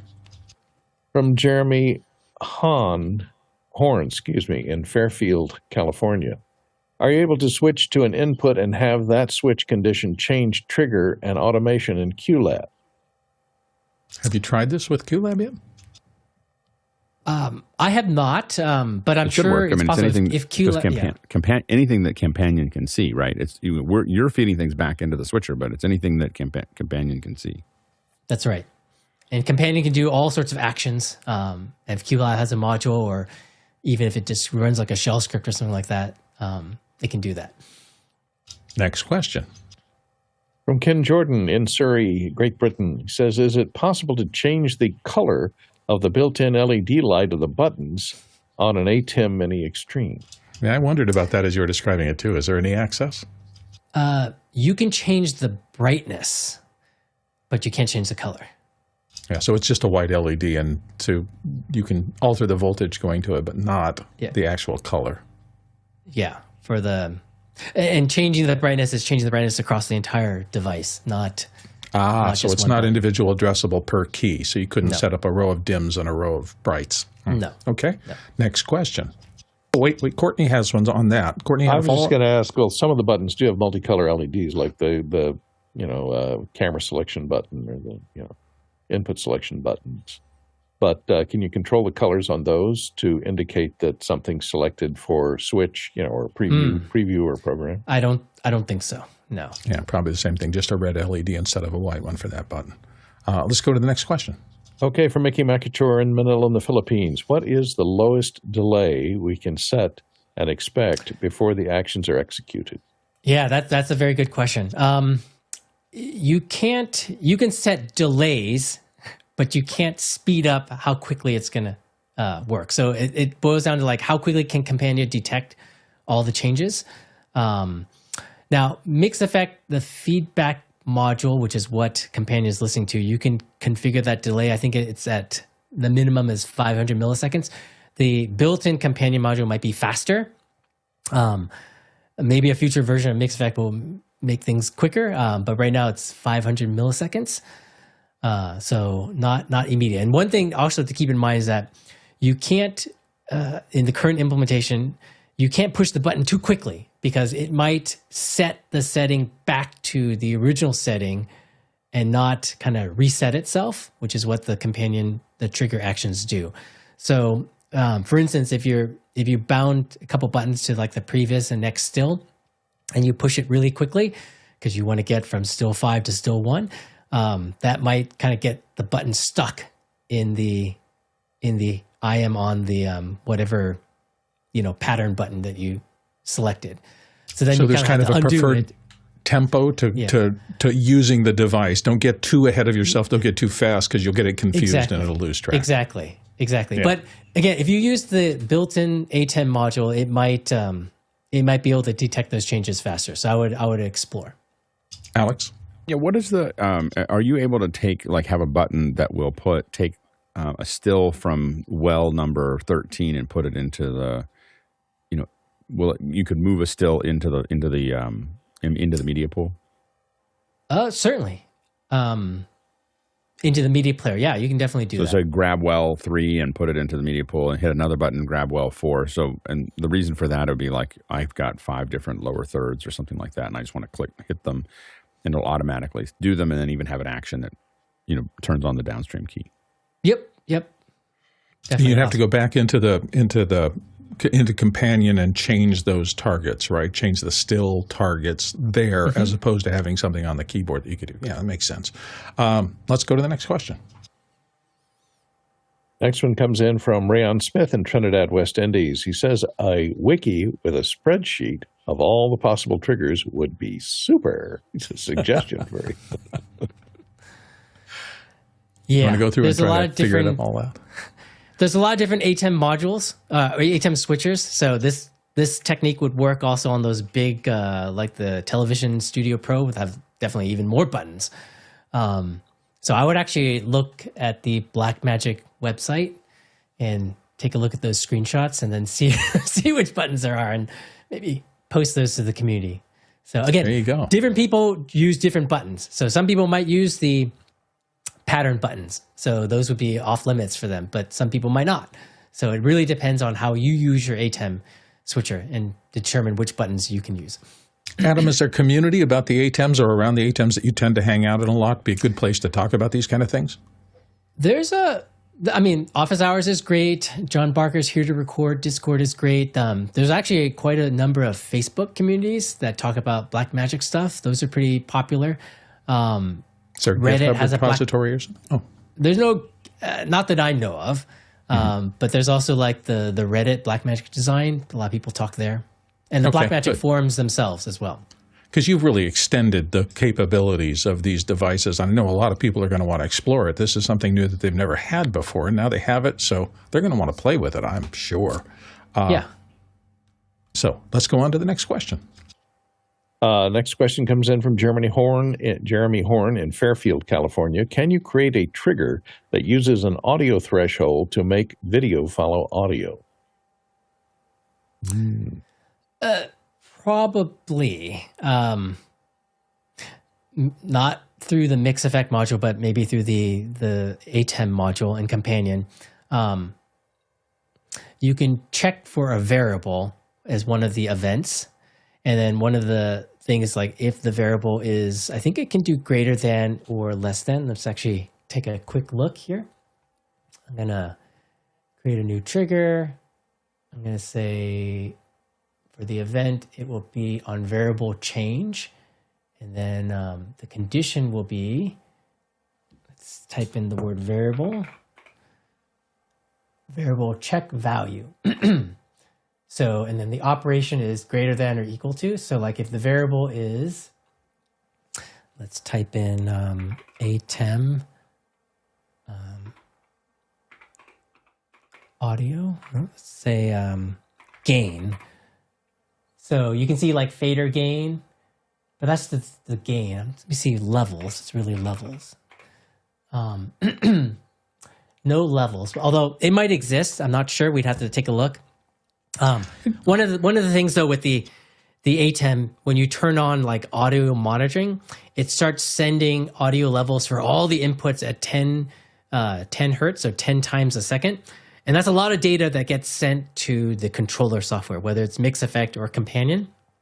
So theoretically, I think it's possible, but that's a lot of data that's kind of flowing over the network, and it may lead to some performance problems. I don't know. So something to explore.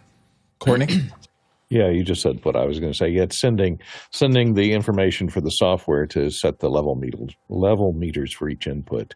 And you'd have to intercept the level for a specific HDMI input and detect that. And that's a flood of data, right? It is. So MixEffect actually has a feature called Video Follows Audio, and a number of people have been using it in their like podcasts or their streams. So like when microphone input gives around a certain level, like it switches to that input or turns on a SuperSource preset. So within my app, you can do that. I don't expose the levels to the feedback server because of how much data is being sent. I want to be mindful that I don't blow up everyone's companion instance. But again, I think theoretically it's possible. I just don't know if you can do it right now. Hey, when you first came on, you mentioned you had a couple of demos. Did you get through both of them, or is there something else you wanted to show us today? I did not. I know we're running low on time, so maybe we should switch over to the next thing. So yeah, let's dive into the next demo. Absolutely. Yeah, so maybe I don't know if we can go to the gallery view, but by show of hands, how many people have the Blackmagic Camera app installed on their iPhones? Okay, I see some people with their hands turned on. So what I figured out, this was several weeks ago, and I just finally posted the video and the instructions because it's quite involved, is a way to remotely control the Blackmagic Camera app from another device. So back in the day, there was another app called Filmic, Filmic Pro, which a lot of people used, and they had an app called Filmic Remote where you could remotely control the Filmic Pro app running on another iPhone. It was nice. Right. But for reasons, people don't really like to use Filmic that much anymore. And so the Blackmagic Camera seems to be the app that most people are using for a variety of reasons. But again, lack of ability to kind of remotely control it. But the app supports shortcuts, and the thing that I needed to figure out was how to tell the iPhone that's somewhere else to remotely run a shortcut. Because once you can remotely run a shortcut, you can do whatever it wants. So now let's go switch over to, let's say, this view here. Okay, so actually, let's switch to, let me do some live changing of inputs here. One moment. I'm going to change this input to iOS. Okay, so we have me in the upper left. We have the this camera here, which is the iPhone 15 Pro Max that's running the Blackmagic Camera, and we have over here a camera that's shooting the whole thing. So right here we have an iPod Touch that's running Shortcuts app. So I'm gonna do the magic and then show you how the magic works. So right now we're on the wide view here, the 24mm lens. So I'm going to push this button here, and you're going to see a notification appears on the iPhone 15 Pro Max, and it's going to switch after a few seconds to the ultra-wide lens. And as you can see, the ultra-wide lens has just been selected. So I can change this to, I can go back to the wide. I just tap this button here. It runs a shortcut. You see a notification pop up, and after a few short seconds, it switches to the wide camera. Now, you have access to a wide variety of commands. You can set things like the focus, the stabilization, the frames per second, the resolution, the white balance, ISO, exposure, tint, the lens. You can start and stop records.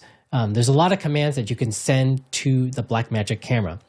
And so this is kind of like the method by which I'm going to use to kind of remotely control this, because I might have Blackmagic Camera like plugged into like a stand behind me, so I can get like a view of kind of like my office as a whole. And so the way it works is there's a long blog post that explains kind of how this works, but I'll kind of give the high level summary. On iPhones, shortcuts, there's a feature called personal automations. And personal automations are basically triggers, so think of them like companion triggers that can run when certain events on the iPhone are detected. So things, excuse me, things that can be detected like time of day, did the sun rise, did you open an app, did you receive an email, did you receive a message, did you reach a certain location. And in later versions of iOS, or actually, let me step back, in previous versions of iOS, these automations could be detected, but the user had to physically tap a button to run the action. But in later versions of iOS 16 and 17, Apple has opened them up so that these automations can run automatically when the triggers are detected. So there's two triggers that are very important: email received and message received. And both of those can run automatically. So what I've done is I've created a personal automation, and let me see if I can show you that automation. So let me unplug this guy here. Actually, I can just go here, and I'm going to switch to my iPhone here, which I think is here. So you see the iPhone. Yes. Here, let me move this is on a little tripod, so let me get into vertical mode for me. So we're going to go into shortcuts and we're going to look at personal automations. So again, all of this is documented on my website that we'll post a link to in the description in this video. So we take a look at this and we're going to look at the message one. So we have an automation that runs immediately. And when I receive a message that has set BMD cam in the kind of the message, I want to run this particular shortcut, which in this case is the set BMD camera shortcut. So anytime a message comes in from me, this sender, which is the iPod Touch, run this action. Now, you can have the sender blank, but then anyone who sends you a message with set BMD camera will run the automation. So you have to be careful for security reasons. There's a security stage to make sure nobody hijacks. Exactly. So, and then have it run immediately. So now if we take a look at what is the set BMD camera actually doing. So we have this action here. And all of these shortcuts are available on a website. You can go get these links from later. So basically it says if the input has set BMD camera in and it has this kind of object, there's a delimiter and then this JSON object. So you define this JSON object that has all the parameters that the Blackmagic camera shortcut can identify.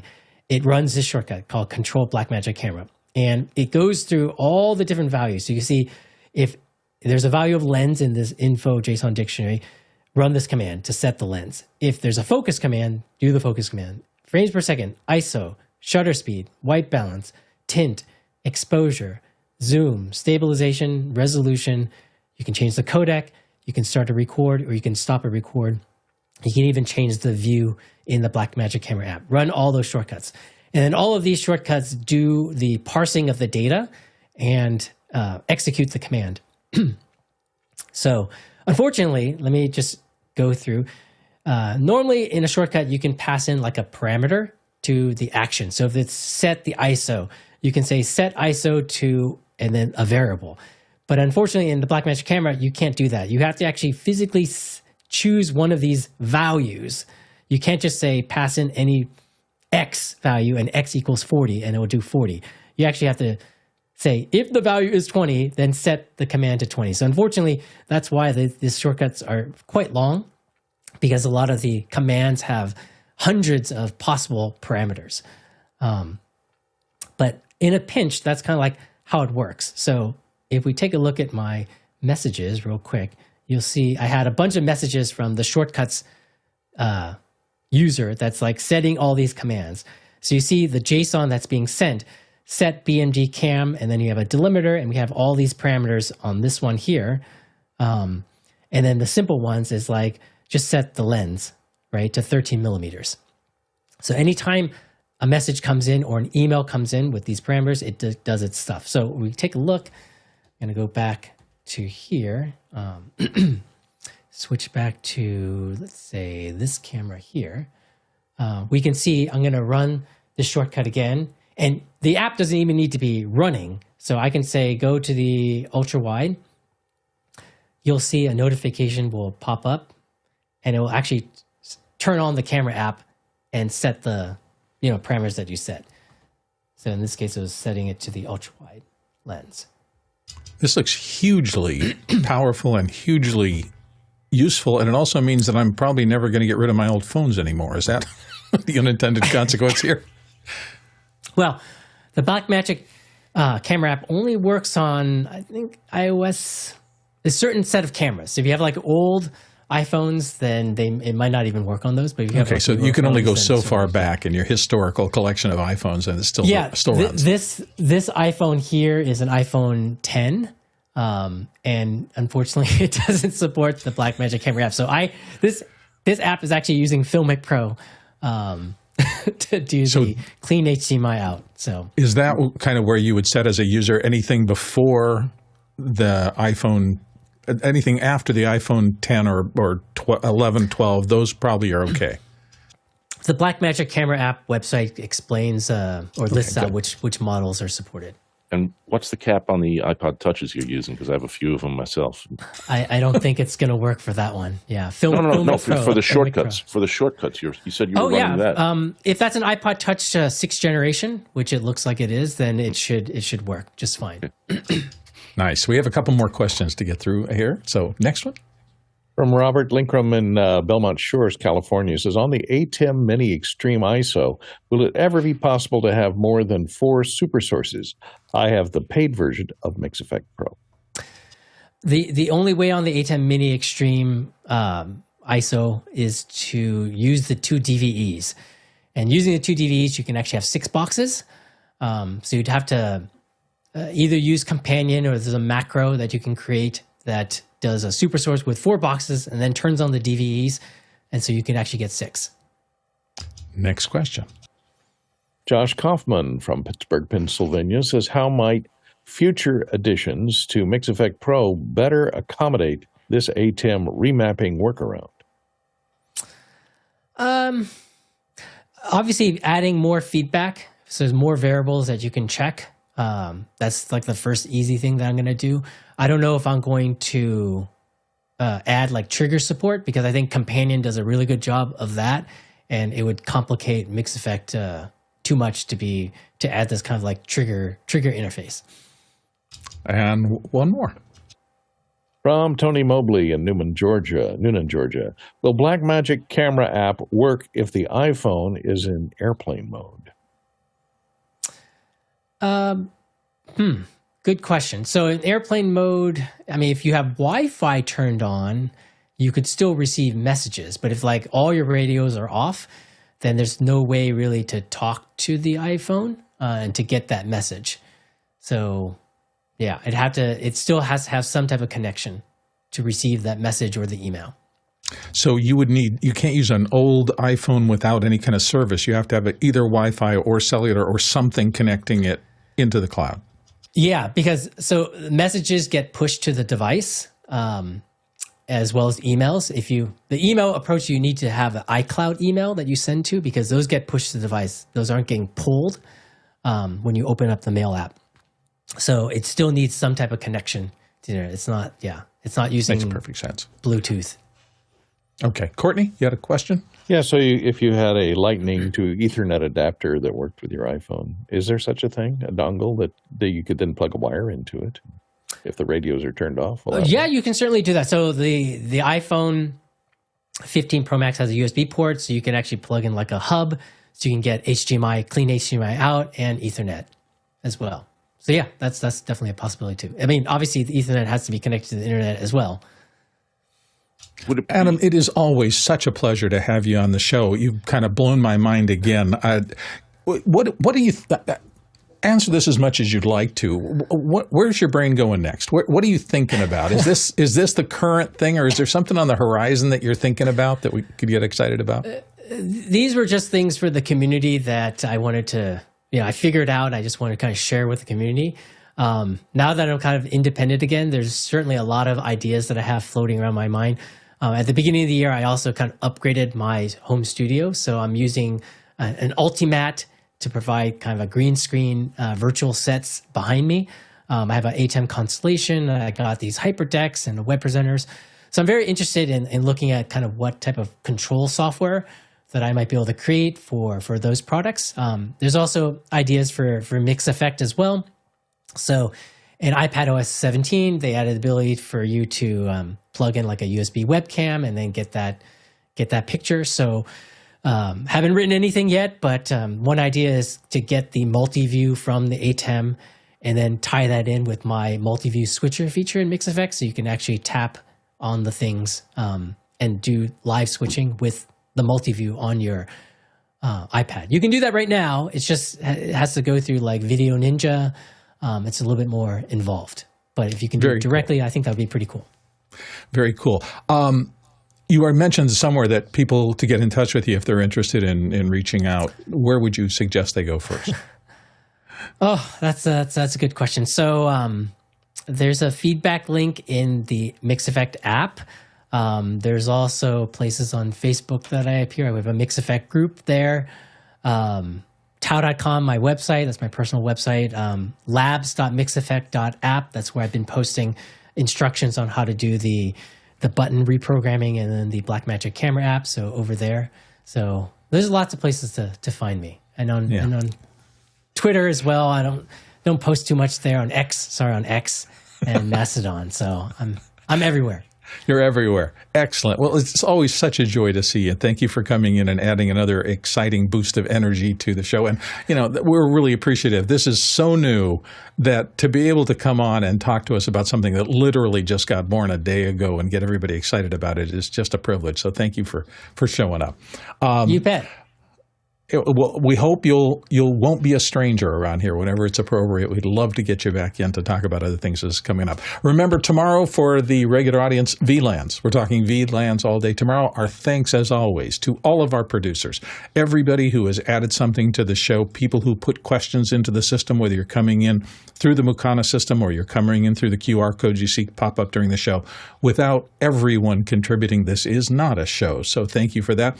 The panelists who show up here every day, great community of people who freely just give their expertise, come in and sit down and really have the attitude of, if I can help everybody who's watching the show to get a little bit better or maybe make things a little bit easier for them, I will do that. So for our panelists, we always truly appreciate everybody who shows up here to help make the show work. And we never forget, because it's impossible to forget, the incredible work of our back-end crew, all the volunteers behind this who make the show happen every day. Thank you, thank you, thank you. Televersal today, we've traveled 69,601 miles. That's 112,012 kilometers, more than 551 million bananas for scale. We're heading to after hours.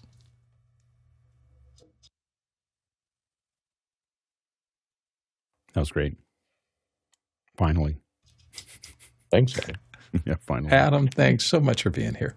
Finally. It was a pleasure coming back. I was excited. I was like, when I saw about 3 people sent me that video within minutes after you posted it, and I was like, and then I watched it, and I was like, okay. And we had a space open up on Thursday, so I was like, we can put them in right now. Like, let's just have them show it. It's great. Yeah, I had to work hard to get everything prepared for today and posting the Blackmagic camera. So you gave me good motivation to finish the other article. That's perfect. Too. So that's perfect. Thank you. Awesome. Thank you. All right. See you later. Which feature do you think is going to be more used? The button remapping or the camera app? I think it'll be the button remapping. Guess, really? I was going to guess the camera. But Bill will think the camera app. Yeah. Well, you're fixing something that I used to use all the time through Filmic Pro, and I've been upset that it was gone. So you essentially bringing it back. I know there are a few steps in there, and I also have to just think more about shortcuts. It's so much power there, and I'm not exploring it well enough.